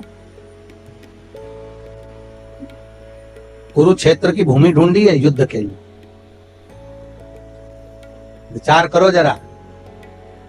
भगवान कृष्ण द्वारका में बैठे थे और अपने दूतों को कहा ऐसी भूमि ढूंढना जहां भाई भाई का दुश्मन हो जाए। द्वारपाल ढूंढते ढूंढते गए, कहीं नहीं मिली ऐसी जमीन। पहुंच गए कुरुक्षेत्र। बड़े भाई ने छोटे भाई से कहा जा, उधर मेड़ पे से पानी आ रहा है, मेड़ को बांध दिया। छोटे भाई ने कहा भैया मेरे हाथ में सामान रखा है, तू चले जा, तू बांध दिया। बड़े भाई को क्रोध आ गया, उसने हल रखा था हाथ में, छोटे भाई के पेट में मार दिया। हल से खींचता हुआ छोटे भाई को ले जाकर मेड़ पे सुला दिया जहां से पानी को रोकना था। पानी तो रुक गया, भाई तड़प तड़प के मरता रहा।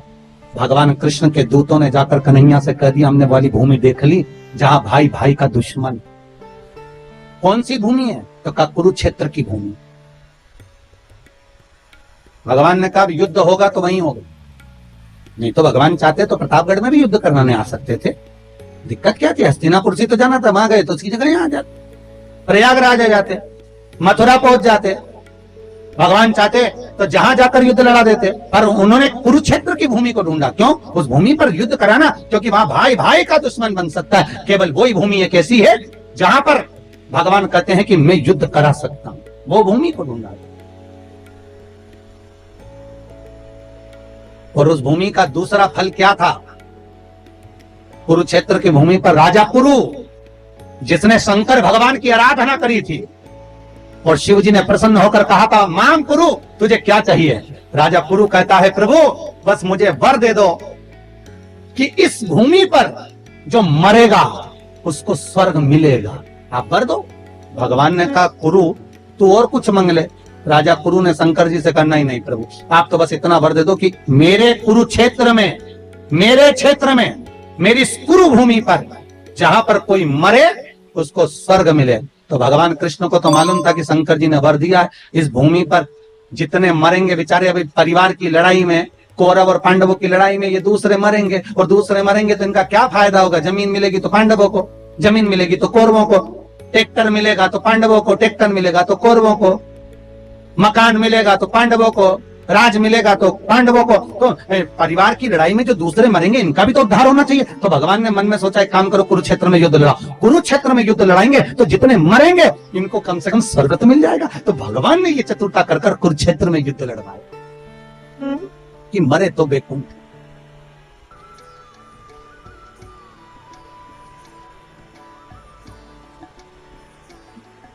मिले। आपसे भी निवेदन है, केवल अपने लिए अच्छा ना सोचें। हमारा तो निवेदन है, रोज भगवान से निवेदन करें, तो भगवान से यही प्रार्थना करें, भगवान हे पूर्ण परमात्मा, विश्व बने धर्मात्मा, एक यही बस प्रार्थना, एक यही बस प्रार्थना, दुखी ना हो कोई आत्मा, हे पूर्ण परमात्मा, सुखी रहे सब आत्मा, हे पूर्ण परमात्मा। भगवान से प्रार्थना करो। नवरात्रि चल रहे हैं, आद्य शक्ति जगदम्बा की आराधना कर रहे हो, तो मां जगत जननी से निवेदन करो कि हे मां, पूरे परिवार का कल्याण करो, और परिवार के साथ पूरे नगर का, पूरे देश का कल्याण करो। ऐसी कृपा करो, ऐसी करुणा।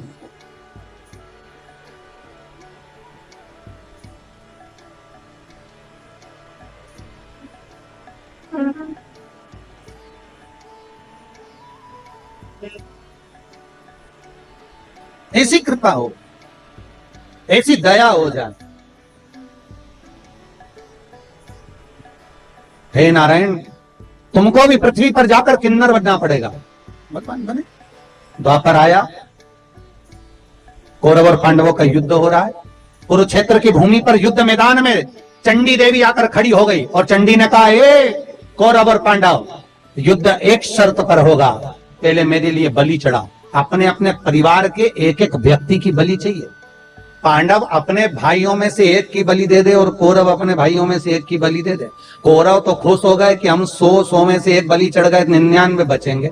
ये ले दे के 5, एक मर गए तो 4 ही बचेंगे। अब ये वही वाली बात आ गई ना, तेरा क्या होगा रे कालिया। अब ले दे के तो 4 बचे, अब 5 में से एक गया तो 4 ही बचे ना है। क्या करें? भगवान कृष्ण के पास खबर गई, कृष्ण के पास जैसी सूचना गई, भगवान कृष्ण ने अर्जुन को बुलाया। अर्जुन इधर आ। अर्जुन बोले, हाँ प्रभु, कल बलि चढ़ना है। अर्जुन याद कर, तो द्रौपदी को लेकर आया था। हाँ, फिर तेरी माता ने क्या कहा था कुंती ने? मेरी माता कुंती ने कहा था 5 बांट लो। फिर मैंने द्रौपदी से कहा था तुम्हें 5 पतियों की पत्नी बनना पड़ेगा। फिर द्रौपदी ने कहा बनने को तैयार हूं, पर शर्त एक है, एक एक पति के साथ में 1-1 वर्ष तक रहूंगी। मेरे पति के कमरे में अगर कोई दूसरा पति आ गया तो उसको 5 साल के लिए बन जाना पड़ेगा। अगर मंजूर हो तो मैं तुम्हें 5 पतियों की पत्नी बनने को तैयार। फिर सब अच्छा चल रहा था। भीम के साथ में द्रौपदी रह रही थी। पांडवों की 1-1 वर्ष के साथ में द्रौपदी को रहना था। एक ब्राह्मण का बालक आया, पिता आया, दौड़ कर आकर कहता है, अरे अर्जुन, मेरे बच्चे को शेर उठा कर ले गया, सिंह ले गया, मेरे बेटे को बचा ले रे अर्जुन। अर्जुन गया अपना धनुष लेने के लिए, गांडीव लेने के लिए, पर वो धनुष तो भीम के कक्ष में था। दौड़ा, बिना पूछे अंदर प्रवेश कर गया, धनुष को उठा लाया, ब्राह्मण के बच्चे को बचा लिया। ब्राह्मण के बच्चे को बचाया, और जब ब्राह्मण का बालक बच गया, ब्राह्मण का बालक बच भी गया, पर द्रौपदी ने हाथ जोड़कर कह दिया कि अब आपको 5 वर्ष के लिए बन जाना पड़ेगा। अर्जुन, फिर क्या हुआ? अर्जुन कहते हैं मैं 5 साल के लिए बन गया। वन में जाकर मैंने नागों की कन्या उलूपी के साथ में विवाह कर लिया। विवाह करने के बाद मेरा एक बेटा हो गया, उसका नाम आरावन था। क्या नाम था? आरावन। भगवान कहने लगे अब अर्जुन खड़े हो जाए, उसी जगह पर जहां जहां तूने विवाह किया था, जहां तेरा बेटा हुआ था, अब वो बेटा बड़ा हो गया होगा, ये तो तुम्हारी कुल का परिवार के एक व्यक्ति की बलि देना है, उसको लिया, उस आरावन की बलि देंगे, जा लेकर। अर्जुन गया, आरावन को कहा बेटा कौरव और पांडवों का युद्ध है, तुम्हें युद्ध में चलना है। आरावन ने कहा चलो चलिए, पिताजी चिंता मत करना, एक एक कौरवों को मार मार कर गिराऊंगा, आप बिल्कुल टेंशन ना लीजिए, चिंता ना करिए। जैसे ही आरावन आया, भगवान कृष्ण ने बुलाकर कहा आरावन तुम्हें मालूम है तुम्हें क्यों बुलाया गया है? आरावन ने कहा नहीं दादा हमको नहीं मालूम। आरावन आपको नहीं मालूम? नहीं। चंडी देवी को बलि चढ़ाना है कौरव और पांडवों में से एक एक परिवार के एक एक व्यक्ति की, तुम्हारी बलि चढ़ना है। आरावन कहते हैं दादा बलि तो चढ़ा दो, मना नहीं है, पर मैं कुंवारा हूं, मैंने अपनी माता उलूपी नागों की कन्या, मेरे नाना जो थे वो नाग थे, सांप थे, तो मेरे नाग नाना ने अपनी पुत्री उलूपी को बताया था, मेरी मां को बताया था, नाग कन्या को, कि हे पुत्री जो कुंवारी अवस्था में मर जाता है उसको ना पिंड मिलता है, ना तर्पण होता है, ना तिलांजलि होती है, ना गया जी में श्राद्ध होता है, ना ब्राह्मण को जिमाया हुआ भाग उस कुंवारी अवस्था में मरे हुए व्यक्ति को प्राप्त होता। जो कुंवारी अवस्था में मरा है उसको यह भाग नहीं मिलेगा। जो कुंवारी अवस्था में मरा है उसको ना पिंड, ना तर्पण, ना तिलांजलि, ना श्राद्ध, कुछ प्राप्त नहीं हो, कुछ नहीं मिलेगा।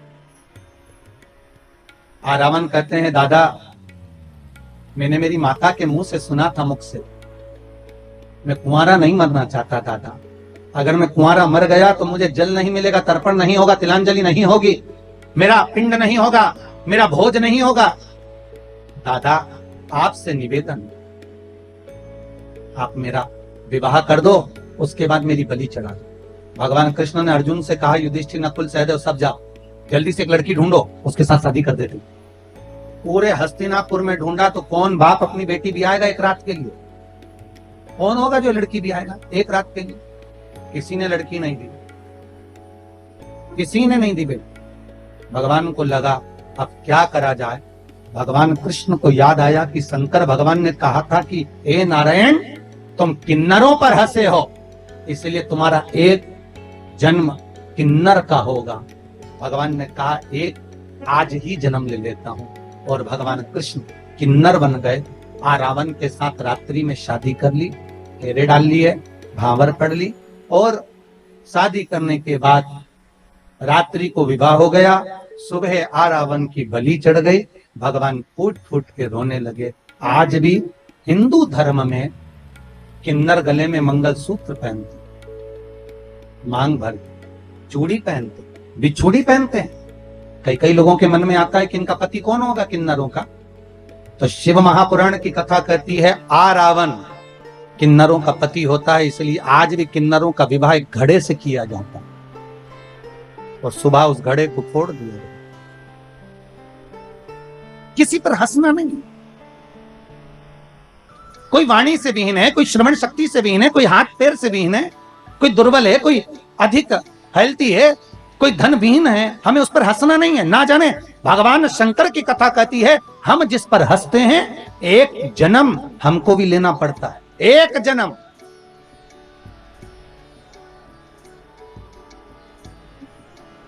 अरे ये कोरोना महामारी में देख लो जी, जब आपके आसपास में पिछले साल की कथा जरा निकाल कर देखिए, पिछले वर्ष को जरा निकाल कर देखो, जब कोरोना में कोई आसपास के मोहल्ले में कॉलोनी में जरा सा किसी को कोरोना होता था, एम्बुलेंस दौड़ कर आती थी, बहुत सारे लोग इकट्ठे होकर उसको लेकर जाते थे, और पूरे मोहल्ले के लोग देखकर हरे राम कुछ हंसते थे, कुछ मुस्कुराते थे, कोई विचार करते थे देखो वो चले गया। कई लोगों ने कमेंट्स भी करे ऐसा कर्म किया होगा, ऐसा किया होगा, तो कई लोगों के मन में भाव आया। अब वही कोरोना पलट कर वापिस आ गया, और ये दिखाने के लिए आया है कि हंसना मत ही, ये दिखाने के लिए आया है कि किसी पर उंगली मत उठाना, ये दिखाने के लिए आया है कि किसी पर कमेंट्स मत करना, किसी को अपशब्द मत करना, किसी को ताने मत देना। अरे भारत की भूमि पर इतना नाजुक समय चल रहा है साहब, इस नाजुक समय में दुनिया के लोगों को तुम्हारे धन की नहीं, इस नाजुक समय में तुम्हारे द्वारा अच्छी वाणी की, प्रेम के शब्द की जरूरत है। जो बीमार पड़े हैं उनको फोन लगाकर बात तो कर लो और कह दो मत घबराना भाई, ऐसी कोरोना बीमारी तो चलती रहेगी, घबराना मत ही, हम बैठे हैं, चिंता मत करना, ठीक होकर वापिस आएगा, ठीक होकर वापिस आएगा। अमेरिका में एक व्यक्ति को फांसी की सजा हो रही थी, तो फांसी की सजा होने से पहले मेजर ने कहा एक काम करो, अब की बार फांसी की सजा चेंज करी जाए। क्या? एक जहरीले सांप से इस व्यक्ति को कटवा कर मरवाया जाए, फांसी की सजा नहीं दी जाए। दूसरे दिन कुर्सी पर बिठाया, आंखों पर पट्टी बांध दी और सांप की जगह 2 पिन उस व्यक्ति के पांव में चुभा दी। जैसे चुभाई वो व्यक्ति मर गया, उसके मुख से फेन निकल गया। वैज्ञानिकों ने रिसर्च करा, आखिर ये हुआ क्या? मेडिकल साइंस ने जानना चाहा, सांप तो काटा नहीं तो मरा कैसे, इसके शरीर में सांप का जहर आया कैसे? तो रिसर्च में निकला कि वो भय सांप का अंदर से इतना हो गया था कि मात्र पिन चुभने से भी लग गया कि सांप डस गया और वो शरीर में जहर बन गया और वो मर गया। तो आज के समय में दुनिया के लोगों को समझाओ कि मुख पर मास्क लगाएं, हाथ धोएं, सोशल डिस्टेंसिंग का पालन करें, पर घबराएं नहीं। ये कोरोना महामारी से डरने की जरूरत नहीं है। अपने पहचान वालों को फोन लगाकर उसको डराओ मत ही, उसको मैसेज कर कर घबराओ नहीं कि इतने मर गए, तेरा क्या होगा, उस हॉस्पिटल में इतने मर गए, ऐसा हो गया। घबराना नहीं है, डरना नहीं है, उस व्यक्ति को समझाना है कि तू ठीक होकर वापिस आएगा। शंकर पर विश्वास रख, श्री शिवाय नमस्तुभ्याम का जाप कर और उस शंकर को याद कर जो कालों का भी काल महाकाल है, उसको हर पल याद करते रहे तो मेरा बाबा वेंटिलेटर पे से भी उठाकर तुझे घर लेकर आएगा, ऑक्सीजन हटाकर तुझे घर के सुंदर आंगन में ले आएगा। उसको विश्वास दिला, उसको शंकर के प्रति समर्पित कर दो, उसका विल पावर मजबूत कर दो जिससे वो घबराए, वो डरे ना, उसको समझाओ। इतना डरा दे रहे हैं, शमशान में जगह नहीं है, मुर्दे कैसे जल रहे हैं, क्या कर रहे हैं, लोगों को इतना डरा दिया कि हर व्यक्ति को सर्दी जुकाम भी हो रहा है तो टेंशन लेके घर में ही डराओ। स्मरण, मेरे शंभु, मेरे त्रिकालदर्शी, मेरे कैलाशी, मेरे शिव, मेरा ओघड़ी, मेरा दातार, मेरा दयालु, मेरा शंकर, स्मरण करने वाला मेरा बाबा, मेरा शिव, स्मरण, उसकी कृपा है। महाराज, कर्मों का भोग है, भोगना तो पड़ेगा, भोगना पड़ेगा। बस इतना ध्यान जरूर रखो कि इस शरीर के द्वारा, इस मन के द्वारा, इस वाणी के द्वारा किसी का अपमान ना हो, किसी को अपशब्द ना कहा जाए, किसी के दिल को कोई ठेस ना पहुंचे। बहुत नाजुक समय है, सबके लिए मीठा बोलिए, सबका सम्मान करिए, आदर करिए, सत्कार करिए, किसी के लिए अपमानजनक शब्द ना बोलिए, किसी पर हंसिए नहीं, किसी को ये ना कहिए कि कर्म हो गया, जो जिसके लिखा है भाग्य में जो होगा। आप किसी का भाग्य लिखने वाले नहीं।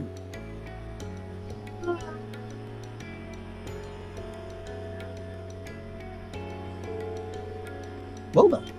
भगवान शिव ब्रह्मा जी से बोले, ब्रह्मदेव रुकिए,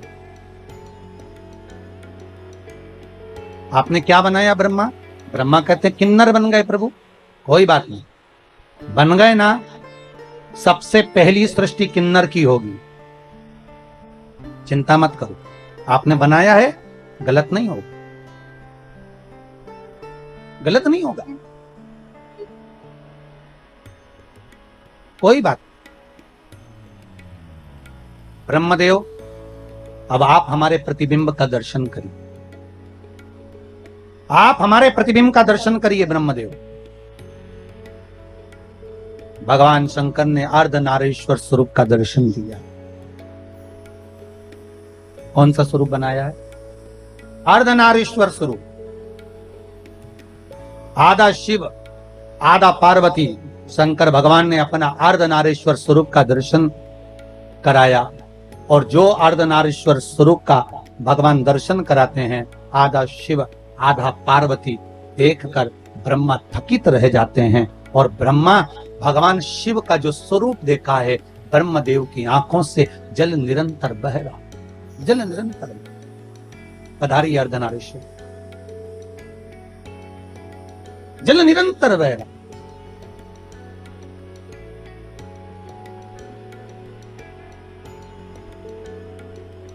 और अर्धनारीश्वर स्वरूप का जब दर्शन ब्रह्मदेव कर रहे हैं, भगवान शिव ने कहा, ब्रह्मदेव गलती आपसे थोड़ी सी हो गई। आपको बोला था कि एक पुरुष एक स्त्री बनाना, आपने दोनों को मिलाकर बना दिया। आपने दोनों को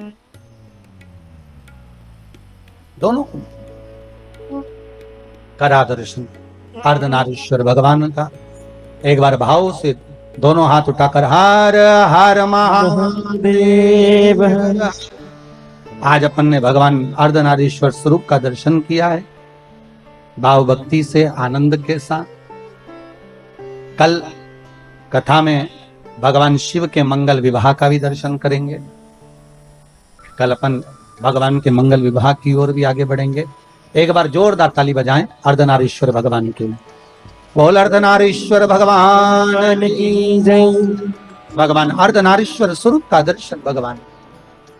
यजमान अर्धनारीश्वर भगवान का पूजन करेंगे अभी भाव भक्ति से। भगवान शिव औघड़दानी त्रिकालदर्शी कैलाशी शिव महापुराण की कथा कहती है। ब्रह्मदेव आप घबराए ना,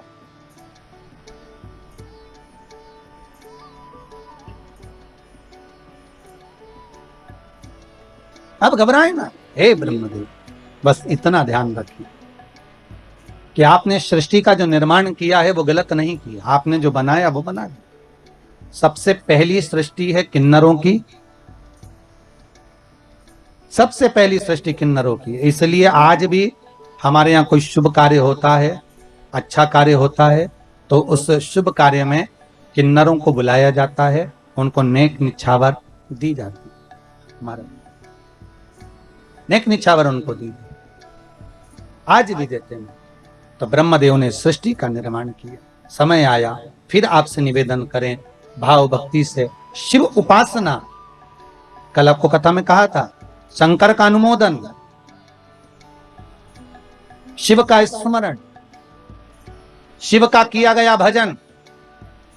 शिव महापुराण की कथा कहती है कि कुंवारी अवस्था में अगर कोई मर भी गया है तो शिव महापुराण की कथा श्रवण कर लेने पर, फिर वही वाली बात आ गई जो कल कथा में कही थी कि आप कभी मौका मिले तो पुराणों को उठाकर देखना, उसमें मिलेगा। और पुराण उठाकर नहीं दे सकते तो उज्जैन के ऋण मुक्तेश्वर मंदिर पर जाकर पढ़ना, वहां लिखा मिलेगा कि शिव महापुराण की कथा 71 पीढ़ी को तार देती है। उसका साधन, उसका साध्यता, उसका आनंदता यही वर्णन कर,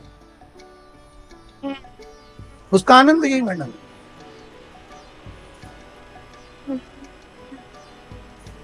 कुंवारी अवस्था वालों को भी तारने वाली है ये शिव महापुराण की कथा।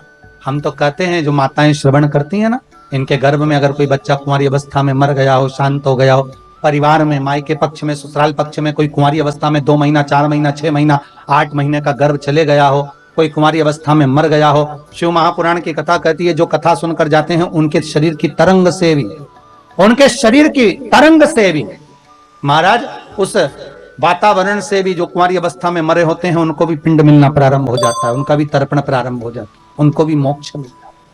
ये वो शिव महापुराण बड़ी ही पावन, बड़ी ही आनंद। ऐसी पावन भगवान भूत भावन भूतेश्वर भगवान शंकर की आनंदमय कथा बघेल परिवार द्वारा यहाँ चल रही है। भाव भक्ति से आज कथा का 2 दिवस यहाँ पर आनंद के साथ में विराम ले रहा है।